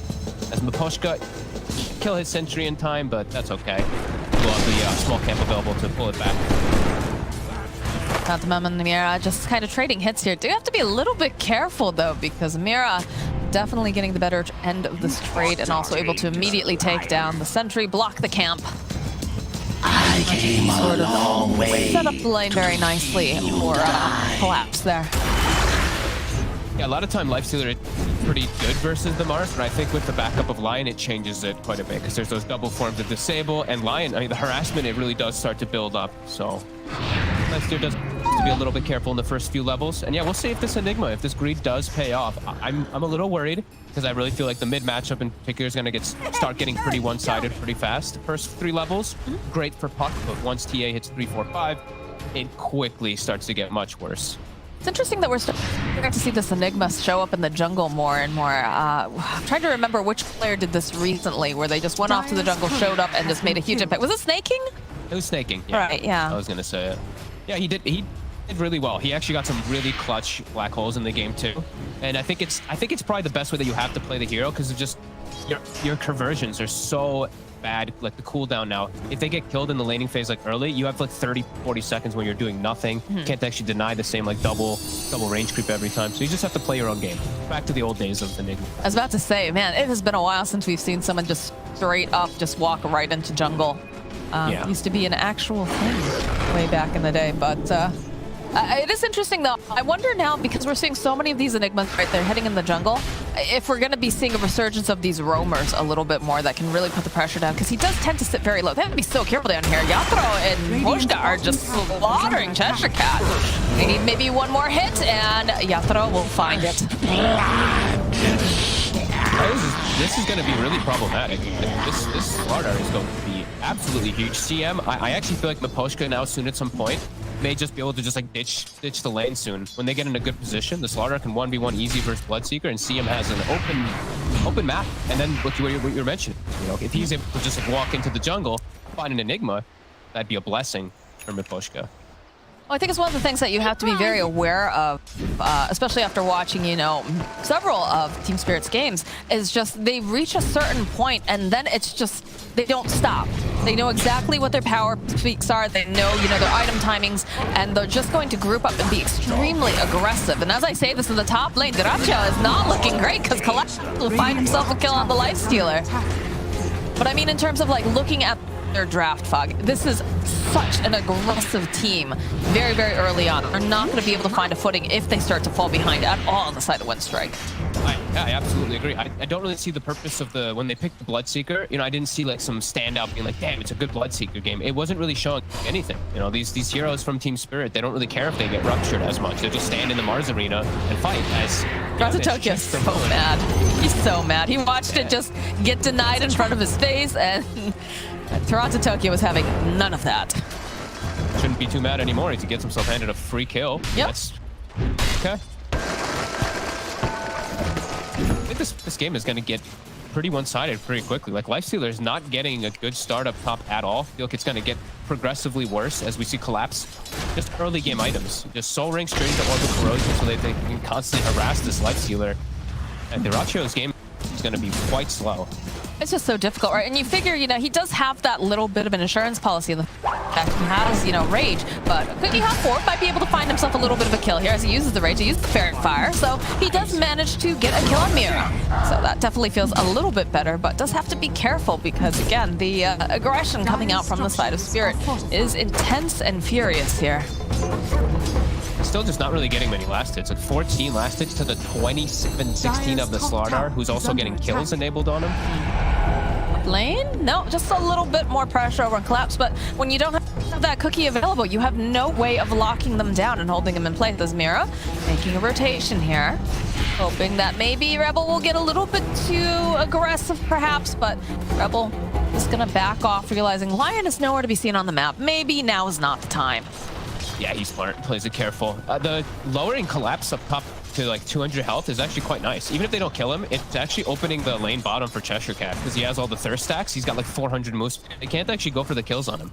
Not getting last hits, but he's up to level 5 already on Bloodseeker, which I'd say is not too shabby. No, I think you're pretty happy with the fact that you're able to at least soak, right? Sometimes it sucks when you're not able to actually hit those creeps, but at the very least you can get close enough to the creep wave to make sure that you're getting those levels online and you can be an impact. Yeah. And you know what, honestly, because they did make that Slardar the 1 position, the Bloodseeker Rupture is going to be a little bit more effective. As long as they're not fighting inside of Mars ult, because if that's the case, then they're not really going to be moving a whole lot. Nope. definitely not. But be interested to see, you know, when we're going to start seeing some of those rotations, if we're going to start to see the puck, you know, try to be a bit aggressive, or... I feel like they're just getting too much done here on the top lane, honestly. In fact, yes, there it is. Speak of the devil, and he shall appear. Rebel coming in hot here. They'll follow up with the option. It's going to be 4 heroes that will help Rebel collect his first Dream Coil kill here. I don't even think he used the Dream Coil, actually. Never mind. No. Not even necessary. Yeah, quick rotation too, and Diracho starting to catch back up on the last hits nicely. His little rotation is quite clean as Rebel. He'll get some harassment from Tokyo. Tokyo actually has a haste, so he might think about just like running at him at some point soon. No, he's fine. He's fine, just vibing. Yeah. Hang on to Coil though is huge, because now we see Cheshire Cat, he's at level 6. So now even Yatoro, he has to be a little bit cautious down bottom, as he's gone full green. It's a Midas first on this line. I like it though. I actually really like the Midas on this Slardar character. The attack speed is just so beneficial as a Slardar, and just of course, you know, levels. He's gotten away with a free lane. I think they're playing greed versus greed, so if they want to raise the greed, they'll raise it right back to mid. This mid, the Meld Strike, they have all the lockdown for the puck, but not going to be able to quite finish off as last second though. Cross Tokyo turning around. He is ruptured. They'll use the black hole to take down the TA as well. So I think both of them getting punished here, but we'll lose both of the mids. I guess this opens the door though, right? Because they did use the black hole. It was definitely a worthwhile target, but they definitely have a lot of breathing room here where they can start making more plays without that worry over on the side of Team Spirit. I think overall Spirit is going to be more of like fast-paced gameplay rather than having to rely on cooldowns. They're going to constantly be looking for these type of pickoffs on Pantomime here in the river. Do they have? Yeah, look at the damage. Yeah, they do the double damage over here on Lion. You can just murder Pantomime, and it's not enough damage to take down Mira here. So that's a nice little pickup for the Lion. Yeah, this is like, they don't have to worry about like the coil. They don't have to worry about the hole now. So I feel like Team Spirit, they can just kind of chill in their lanes, just farm it up, and I think that their draft it scales really nicely versus this Lifestealer carry. Sure, Enigma's getting away with his greed. He's actually top net worth for his team somehow, Yamich. But this Lifestealer's game is just never going to be easy into these matches. It will show him if they ever get any type of disable. This whole thing, it just comes about because Pantomime wait for Rebel to get over there and pick up that double damage rune, but unfortunately not going to be able to do it. Cookie Cap just a little bit short here. The top lane, Mira getting to position, lands a beautiful Earth Spike over on 2. The Hex comes out. They have to be careful to go. They'll use the arena. They've got the Midnight Pulse. Yatoro is, of course, here. He's chasing. Collapse, trying to stay alive. Does look like he's going to be all right, but the Blood Right's going to come in over on the side. Can it connect? Oh, it's still alive. Oh, no, Yatoro at the lane. He TP'd in, and he TP's into his death, as it looks like they'll be able to get another kill. Cheshire Cat will collect over on Collapse around to Tokyo. Oh, my goodness, the Dream Coil. They've even got the kisses. It does get interrupted, but they'll still be able to take down the TA, and this is not looking great for Mira here, as there's just too many arrows, too much damage. Windstrike hitting fast and furious here. And they clean up the big creeps of the Ancients. They actually get all 3 of the big creeps. Diracho gonna finish those up, and I can crack everything I said about the Bloodseeker. Cheshire Cat, the Rupture is being extremely effective right now here, especially on that Slardar who TP's in a little too aggressively. They thought they could take the fight, but Windstrike did bring the numbers. It's Enigma starting to work out. He already has Solar Crest. I mean, he's so farmed. Now Diracho, even though he's had a bit of a tough time in the lane, he's completely recovered when he's buffed up. Look at his armor. 26 armor. So now those melds and that Slardar corrosive phase won't be nearly as effective. Well, it's definitely necessary for sure to stand toe-to-toe. It's still not a super easy game for this Lifestealer when you have this many, not necessarily counters. I guess, yeah, Slardar is definitely a counter, but feels a little bit better now. And all that will be definitely problematic. The bash overall always will, corrosive hose always will be some type of problem. So if you can get the rage off, or if they can get the initiations with those infests. That's a big hit though. Windstrike. After a little bit of a weird lane, a little bit of a shaky start here with that Enigma in the jungle, they hit big around Ancient. Yeah, definitely have to feel good about that, being able to take down so many heroes. And we'll still make another initiation over to Diracho. Rage will come out. Chain stun. He's just going to go right back to hitting those creeps. Seems pretty happy about it. Pretty big slip up there from Mira. That was definitely I think that was a free kill there if he actually connects the stun. They have Collapse with the ult. They have the finger too. They'll actually miss out on a kill on the Lifestealer perhaps there. Huh. It looks like the TA It's going BKB first. Radiant's bottom tower is under attack. That's quite different. Yeah. I'm not usually used to seeing a TA do something like that. Usually the Deso, of course, the Blink Dagger. Yeah. We've just got that Mithril Hammer and pressure being placed now over on the mid lane. Maybe he's really feeling just this air after he just gets coiled in Mortimer kisses. He maybe is just feeling that could just happen every time in the game. Maybe he's feeling like he just has to go BKB or they're just going to focus him every single time in the fights. Definitely a possibility. I'm just a little bit worried. Like, yes, you have the Meld Strike, you've got that negative armor and whatnot, but then are you going to end up suffering? Because you get this BKB, which, while it's good for team... Oh, off the mark there. Again, there's going to be the fortification. Just like Team Spirit, they want to jump in on this, but they've got so many buffs over here, over on Dyrachyo, and they just haven't been managing to leave... Oh, they're going in. Pantomen has himself a little surprise inside here. He's looking for the cookie hop. Spada Yatro and Maposhka, they have a nice deep ward. Rebel, nice stun from Mira, but they can't actually follow it up. And they're actually doing the double up strategy. So they have the medallion on Pantomim. They have the solar crest on Yamich. So it look like your meld, your corrosive haste, it's actually answered because they've itemized like this. This Lifestealer is sitting at like 30 armor when he's fully buffed up. Even if he is going to get corrosive, he's going to be strong. It's a cool approach. Yeah, I was about to say, it's not something you see often. It seems very cool. Dreamcore's gonna get used though over here, and immediately they follow up with the black hole. Yathro's toast. So is Collapse. They're not even allowed to participate in that fight. They just get murdered so quickly as Mira does manage to land that Earth Spike and run out. But they have just lost 2 of their big players on the side of Team Spirit. Windstrike looking real nice right now.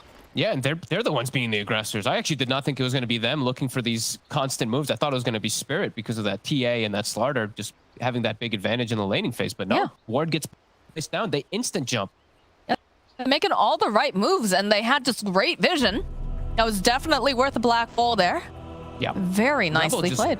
Rebel is just always on point. It does seem like whenever he's playing this puck, the team knows how to back him up perfectly. His coils every single time so far have been so successful. And on the side of Spirit, they're just getting caught with the heroes that usually are the initiators. You know, the Slardar and that Mars. This time, of course, the Slardar is the carry, but he has to go for Blink. They need some form of initiation so they can actually start a fight. Otherwise, it's just Windstrike time and time again, getting the perfect setup. We'll find one here, it looks like.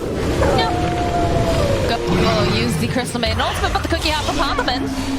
Doesn't matter. Followed up with the Waning Rift. Immediately, Mira is dead. This is looking like a dead Maposhka too. Judge Cat goes running in at the speed of light. And Rebel will be the one who slays the maid. And they can't even tip. He's coming out. They can't even tell the composition snap when they find him alone in the jungle. Not a good sign. Not a good for Spirit. Yeah, definitely not a good sign. It's amazing how fast this narrative have changed. You know, we're saying, oh, Team Spirit, they're going to be super aggressive. They're looking good. But just some really smart and very just creative ways of playing around the Team Spirit draft. I'm still absolutely loving the fact that, you know, they see that much negative armor. They pick up the Solar Crest and then also that medallion. Like, that's really cool, and that's really thinking with portals. Yeah, no, I definitely love that they're, you know, just adjusting some little things. It's not your usual build-up for an Enigma, but definitely working. He's going to go back for that Blink afterwards for some better team fight. He's almost got Blink, so he'll have follow-up for Rebel every time. Spirit just getting ran at, not having a good response so far. Feels like Collapse just can't find these openings. Like, he did get one arena off top, right? But it was immediately followed up. You saw Yamich there. He drops down that Midnight Pulse. Nobody wants to stand in that, and the rest of the team just immediately collapses on top. But okay, looks like Spirit's going to try to go for the rush, but they scan it out. They know they're in there. The Blink Dagger's just getting picked up now for this Enigma. This is very scary. Doesn't have it just yet, but yeah, they've got the 8 toes. They're gonna hold the Templar Assassin into place, followed up with the Dream Coil and the Rupture. And the follow-up, though, they'll maybe be able to find themselves. Killfinger comes out. They do manage to take down Rebel, but Toronto Tokyo standing off to the side. The buyback's gonna come out. They manage to take down Maposhka. Toronto Tokyo, though, he just cannot stand toe-to-toe with Pantomim. And now they're just chasing after Collapse with the Invest Bomb, and they're just moving too quickly. The 8 is holding it into place.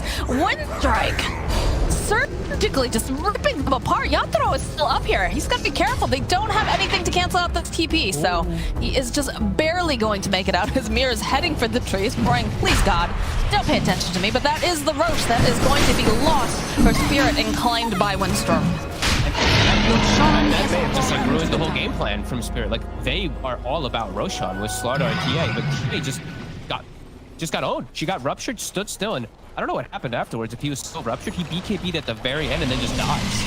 That was kind of weird there from Toro, and I take back literally everything I said about the Bloodseeker. Check your cat. He's having a phenomenal time.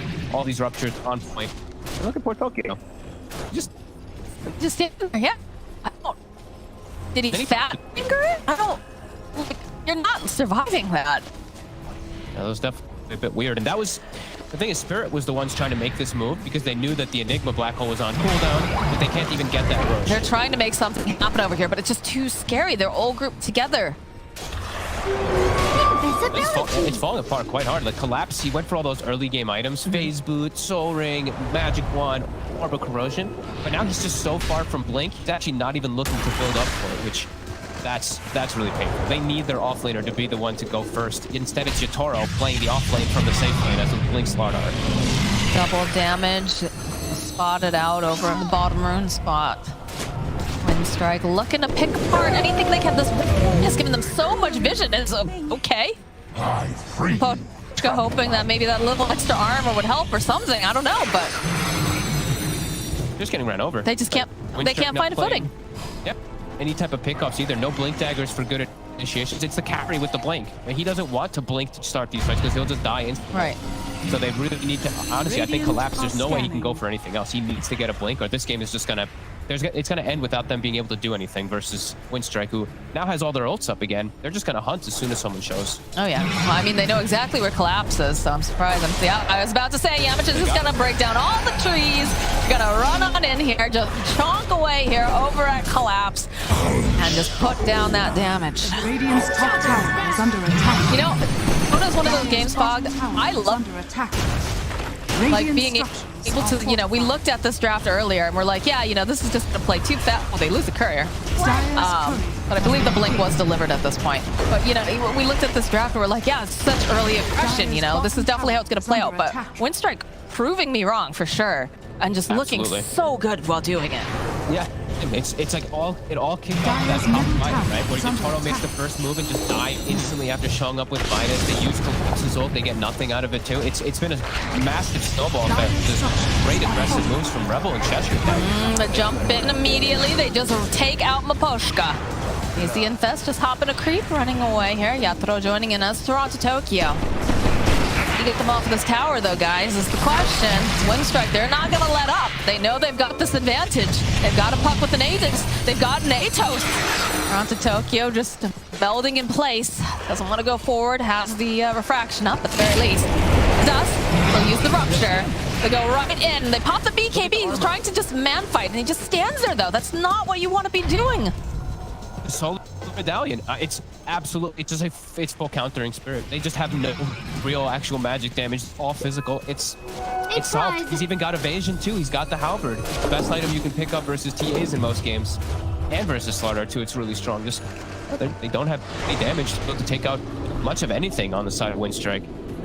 Dire are scanning. Yeah, it's a dash off. Can they finish off? Can they burst them quickly? All right, yes, they'll be able to go take down the Aegis. Aegis, though, holding in place now. Yatoro running away. It's going to get Dream coiled up. He's trying to get over to the high ground here. Maposhka trying to stand in position, trying to do anything that he can to help. As they use the black hole, but only grabs the Crystal Maiden. As Yatoro swims away, they'll lose the Maiden. They eventually end up losing the Slardar as well. At least they got the Aegis, but... I know, right? You got some silver linings, I guess. You know, they only caught the Crystal Maiden in the black hole. Yeah. I don't even think they need the black hole, Fog. They just black hole. I think that's probably the biggest highlight, right? It's just like, okay, they use black hole. Maybe Spirit in the next 2-3 minutes, perhaps they can try to make something happen, as they will have the blinks. So they're gonna actually be able to do something. Collapse is about to have his finished up. Same thing with Toronto Tokyo. So they will have triple blink daggers. So they still have potential to be able to try to catch heroes. They have to find them at some point when they're split up. Because right now Windstrike overall with the team fight has been too, but no black hole. No corner. Maybe. I mean, the problem with picking up these blink daggers is that they don't allow you to scale. They don't allow you to continue forward. Continent very forward here. I just think they need anything at this point. They don't want Yatoro to be the only one blinking, because he was the only one with blink. Yes, you don't want your safe layer. Okay, there's a nice crush over the back line, but immediately the Rage comes out to follow up with a very nice arena. As now they follow up, impale, they still take down Yatoro, or rather manages to take down Rebel. Oh, sorry, I'm all over the place here. As the Hex comes out, they hold him into place. They go with the Crystal Maiden ulti. Can they take down Diracho? Yes, they will. Now they chase after Pantomen here. He's going to get stunned up. He's got to go Scepter, though. Is he going to be able to teleport out? Do they have anything to cancel it? No, they don't. There's just no mana left over on this Crystal Maiden. The blink payoff. Jotaro, he may get focused, as it tends to be the case in every single one of these fights at the slaughter, but collapse. He finds the dream target.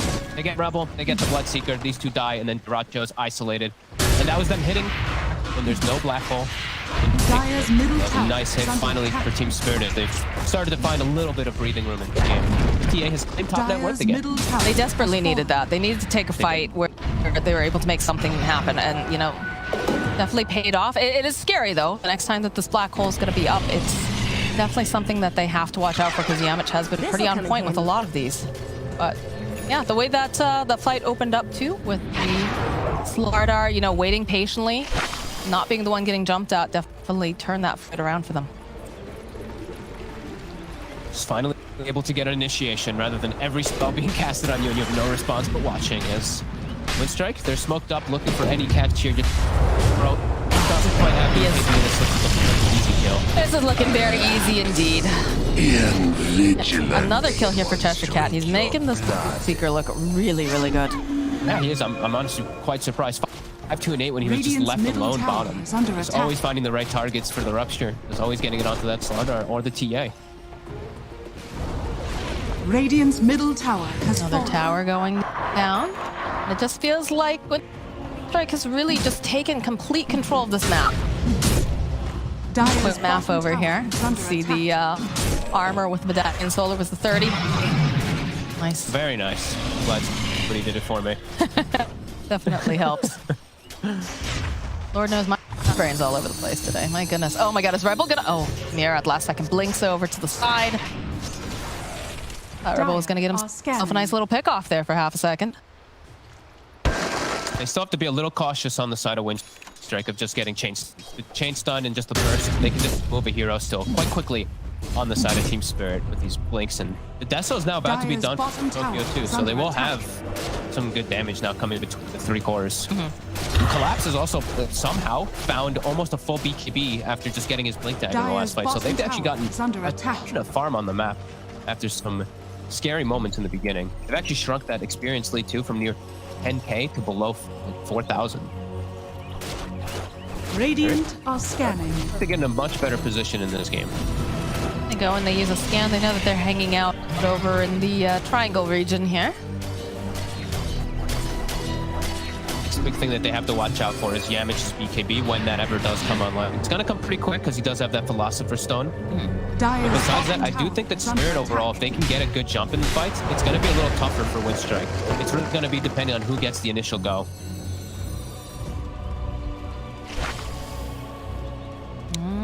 Right here with the big smoke coming out from the side of Windstrike, hoping that perhaps they will find someone wandering around out in the woods. Interesting how they infest the Bloodseeker too. Like normally it's like, hey, we have a vessel, we have Hawk who can just jump in, but no, he's just giving the Bloodseeker tankiness. Look at his armor. 43 armor when this Bloodseeker is medallioned up. That's without even the solar crest. So, and look at his HP, 2480. Maybe just thinking tanking him up is the right approach. I mean, it's worked for them here so far. Oh, Yatoro has not had a game at all. He just immediately gets shredded into pieces. Maposhka now running for his life. Cheshire Cat has the A-Tusk, though. He's got the blood right over on the ground. And the Glimmer Cape comes out. Don't quite have that vision, though, so I'll be able to leave. Yeah, we're seeing why, you know, that Slardar tends to be played in the offlane. Toro, he is really struggling. Phase boot, Blink, Midas, almost BKB. BKB will help a lot versus most of this damage that's going to be coming up. But yeah, he just, every time, he's just getting caught. I mean, the concept and the idea looked good on paper, right? You have a lifestealer, you want to play really, really fast, you want to get that road early, so you've got the Templar Assassin, and of course you've got the Slardar, who tends to be his direct counter. But it just feels like they're really lacking now. It's too scary because, I don't know, I'm not sure here, Fox, because you've got the initiation that can come out from Collapse, but they're missing an element, for sure. They most definitely are. He's the entire team fight for the team. It's all on Collapse. He has to get like a dream arena, while on the other side, they have great ways to take team fight. On the pop, the black hole, the Mortimer kisses, and thing too. They have a lot of different ways to follow up. I just feel like it's literally all collapse. If he misses a spear with his ult, they just lose. They just lose the fight. It's a lot of pressure on this Mars for sure. They're grouping up a little bit here though, perhaps hoping that they can get a smoke with Mira nearby, but they do need to push out these waves. They're probably feeling pretty strong. Triple BKB into this Puck who doesn't have Aghanims. If they can jump on the right targets, like it's going to be tough for win. They can actually get the jump. As long as they're the ones who jump first, they should be able to win that fight pretty hard. They have to be careful. The black hole is up, of course, so that's going to be one of the big targets there that they need to make sure will not be able to survive and get this off. Collapse getting into position. Will get spotted here. Immediately the Atos hold him into place. He's going to go for the arena. Just barely misses off the side as Yatoro. He's looking for any sort of a target. He has the BKB. It's going to get ruptured. So they'll have to back off a moment here. They're all hiding in the pit. They know the kisses come out. The invest bomb, they just absolutely blew them up over on the other side too. They go for the black hole. It does get canceled out. With Toronto Tokyo chasing after the cookie hop coming through, but Mira goes down. And now they're just chasing after Toronto Tokyo, ripping through that refraction. They place the blood right over on the back lines. You can see that they're just going to down here. Yamich will fall. As Frostbite coming over here onto Cheshire Cap, but he's still hungry. The cookie hop forward. Jill gets himself a triple kill. And Mapochka hiding in the pit. There is probably the only way out for this guy is death. But it looks like, no, they don't quite see the Crystal Maiden, so. The Glimmer, oh, they have a sentry, though. They walked right into it. That is a dead Mapochka. And this Roche easily belongs to Winstrike. What a disastrous start for Collapse in the fight. He just completely whiffs. The arena's completely off the market. That means the entire team fight. If that arena misses, like I was saying, there's no way to get a big fight.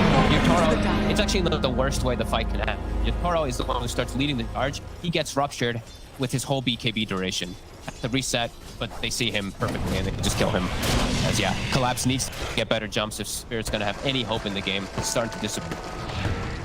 And it's very scary with the fact that now the Enigma is going to have a BKB completed for the next time that he goes into these fights. Yeah, to say the Midnight Pulse has done a lot, but look at it, just barely missing it. Yatoro, like you said, has that BKB.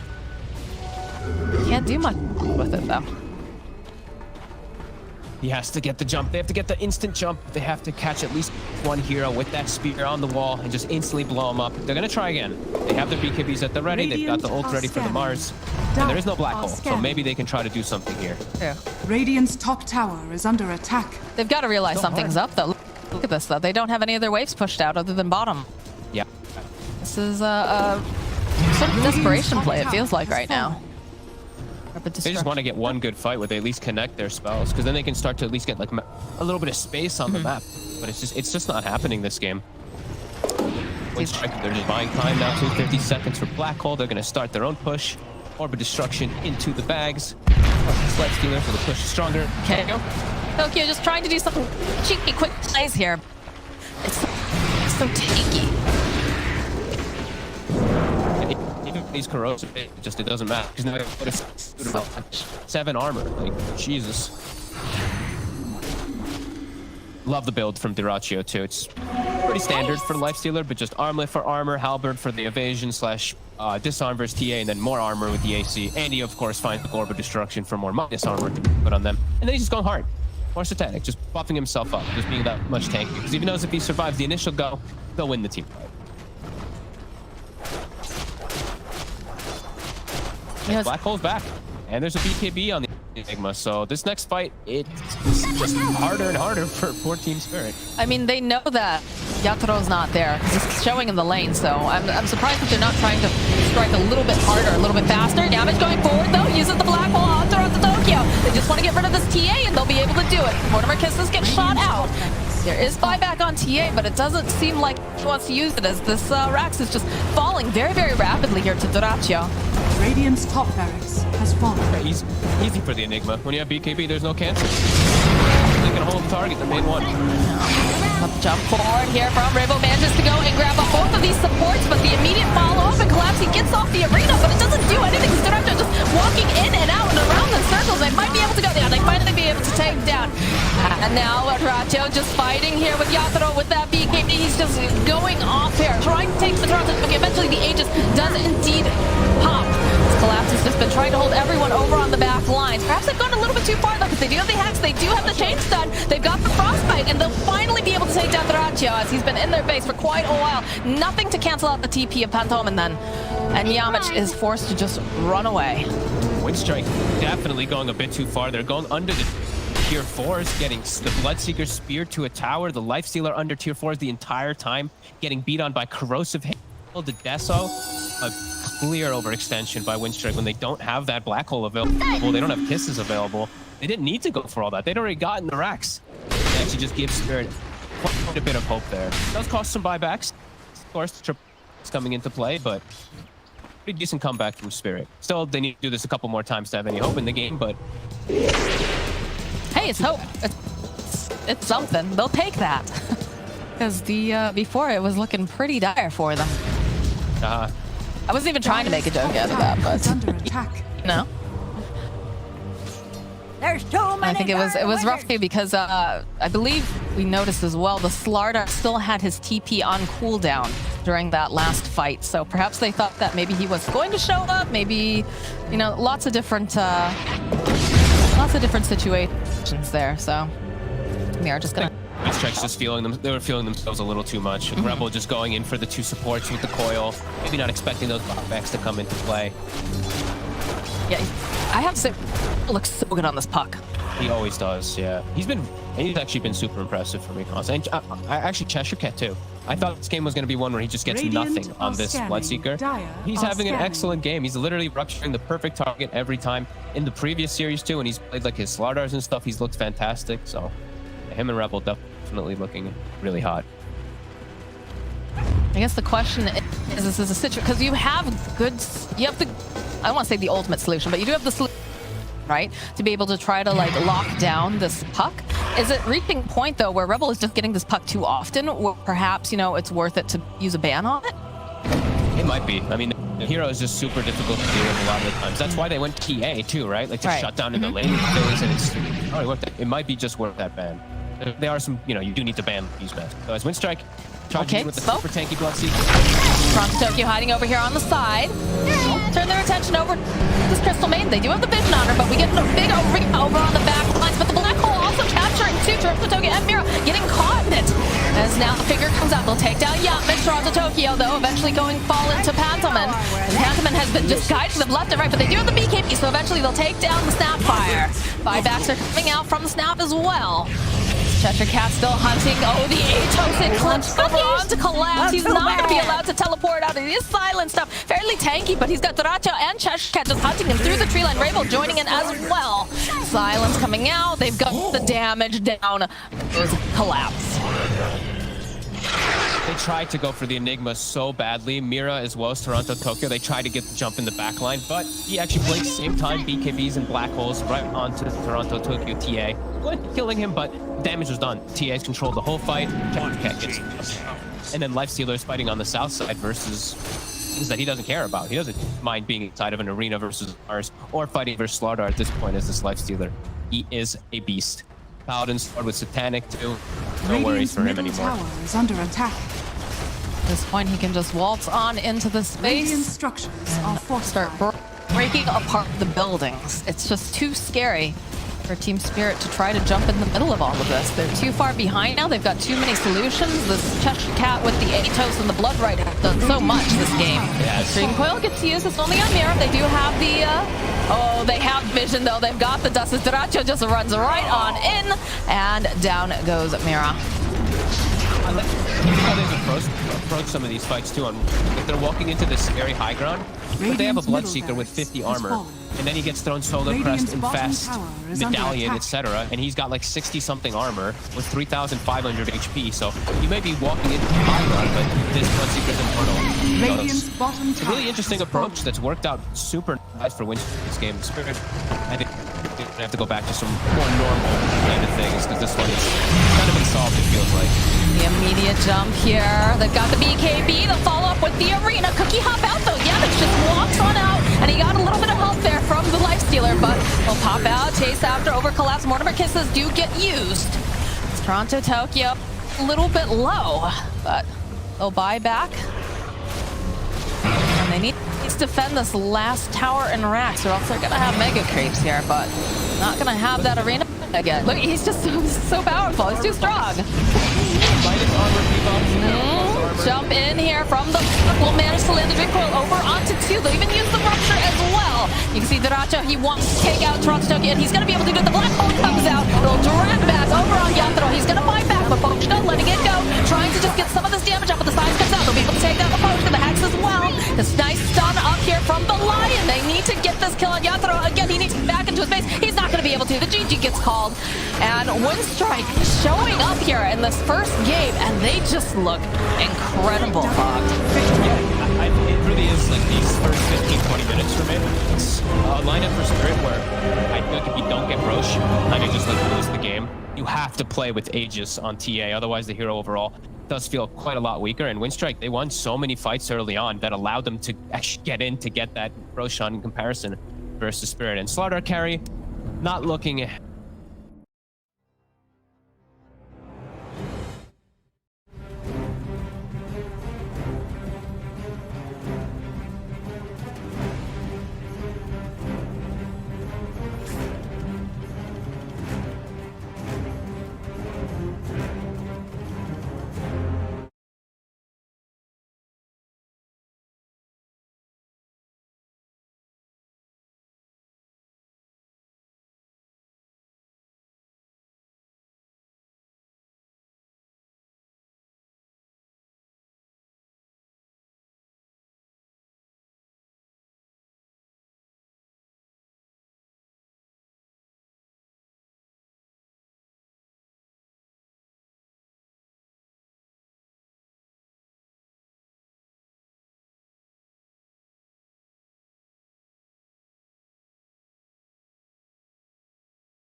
The choice of having a jungle Enigma and the 3-position Bloodseeker that was getting bodied by Slardar.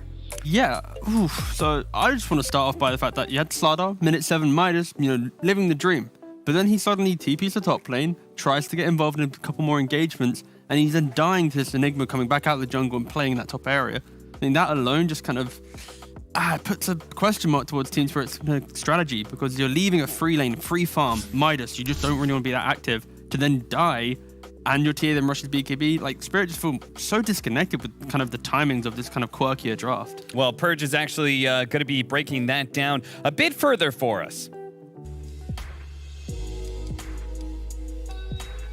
Thanks, Cap. Yeah, the jungle Enigma, this is the second time I've seen it be successful. And basically what you do is you sit in the jungle and you hit creeps and you abuse this really fast medallion into Solar Crest timing to feel effective. And it doesn't always seem very overstated, but on Windstrike's advantage, they kept getting these small engagements that were close to where Enigma was already farming. And as a result, he was helpful. He moves over here, gets a Malefice off. Maybe they still get that kill without him, but helps out a little bit, makes him feel some pressure on the map. He keeps hitting creeps, and then what does he do? He ends up walking mid, and he gets a black hole off with the rupture on the TA, ends up producing a really nice kill. This is a huge amount of contribution to the game. And on the other side of the map, they do have a jungle Enigma, so Slardar basically gets a completely free lane, which means Bloodseeker's weaker, and he's got a Midas, but here's the same timing. Slardar's about to hit 7, and here's that play that happens with the black hole mid. Is it really justified getting him ahead in that itemization? Maybe not so much. TA ends up going to clear some stacks later on, but what's happened right before this on the map? Well, Enigma rotates out of the jungle to go help top. He doesn't have black hole here, but he does have an item that gives his carry 65 attack speed, which is really valuable in these early fights. So even though he doesn't actually help that much, this allows him to invade the jungle and then basically contest the TA stacks. We can actually see a little bit better in this clip here when they end up contesting him. Ulti goes down, they use Mortimer's Kisses to break through all of his shields, they kill him, they steal the Ancients. It's kind of just becoming catastrophic, and this continues happening. They rotate over, he gets in the fight, and basically I think it comes down to the Slardar itemization a little bit, and like the panel point out, some disconnection. Slardar ended up going for like a 1-4-4 skill build instead of a 4-1-4 skill build. He's like, oh, I'm just gonna get all this extra damage, right? Maybe he skips phase boots, gets a faster blink, gets on the map in an effective way, because if they don't, they get behind a net worth, and then this Roche goes poorly like it does, and then because the Roche goes poorly, they lose this Aegis timing, they lose a lot of tempo, and then they're just playing from behind with weird heroes. So cool idea, didn't work out though. Yes, it certainly seems like conflicting ideas there that when it came to Team Spirit side of things, did not look very polished, but for Windstrike, 4-position Enigma, seemed to work out fairly well. I think there were a lot of contributing factors this game. I think it was a combination of Windstrike pulling out some secret strats here with the jungle Enigma. We've seen it with a bounty hunter, like jungler heroes with a bounty hunter as the offlaner. Bloodseeker's kind of similar. He just like contributes to a fight by throwing out a couple spells, and even if he gets level 6 with no items, he'll still have some impact. And also, Teague, I've already mentioned Slardar TPing top and dying there. You're a momentum-based carry. Like you're even like we saw Tiny, we saw that rotation where we did the whole analysis on him going top. I believe that was on Brame the other day, and it just screws you if you're a hero that doesn't flash farm. You rely on kill threat to accelerate your game, and then you just go feed somewhere. Yeah, I guess as well, it's the idea that you have this Slardar TA combo, which, we were really excited to see this kind of get pull off because how quickly you go to Roshan. But when you play up against a team that itemizes so well against it, you have the Solar Crest and Medallion, but then also Lifestealer, your fears against the Slardar. If he just buys Armlet, Halberd, AC, then he's getting given Solar Crest, then he's getting given, Medallion on top of that. They're actually dealing with a very one-dimensional draft of Spirit, which is physical damage, go Roshan, win the game. Windstrike, stop the Roshan. They itemize for the anti-physical lineup. So yeah, they're going to be in a great spot to win the game. And they had outgreed with this Enigma jungle. Yeah, I want to see Team Spirit come back with like a superior win condition. I think if they have that, the dynamic of this series will be quite different. So you're not worried about them? Team Spirit, I'm not convinced that Windstrike is as good as they looked that game just because of the wonkiness of Team Spirit's timings and stuff. All right, fair enough. It does mean our second draft is going to be all the more important, so we don't want to miss out on that. We got to pay the bills. We'll be right back.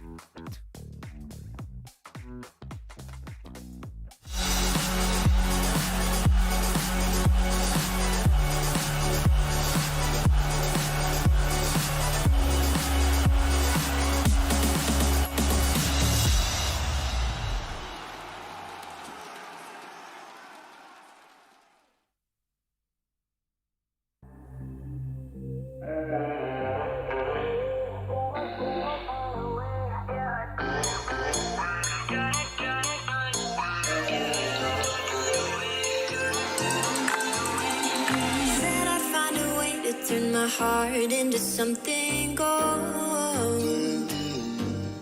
Knew I sold my soul to the devil long ago.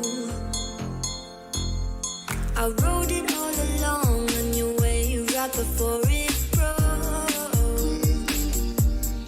Time was thrown down the well, so I let you go.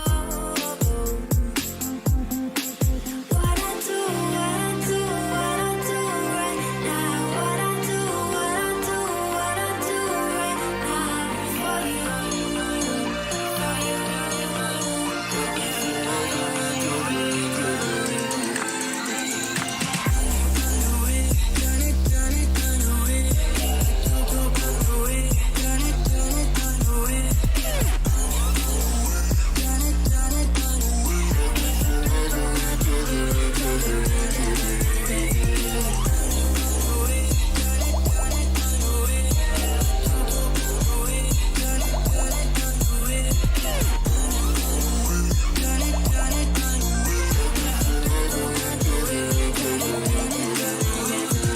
Carolina skies in the night, floating by your side.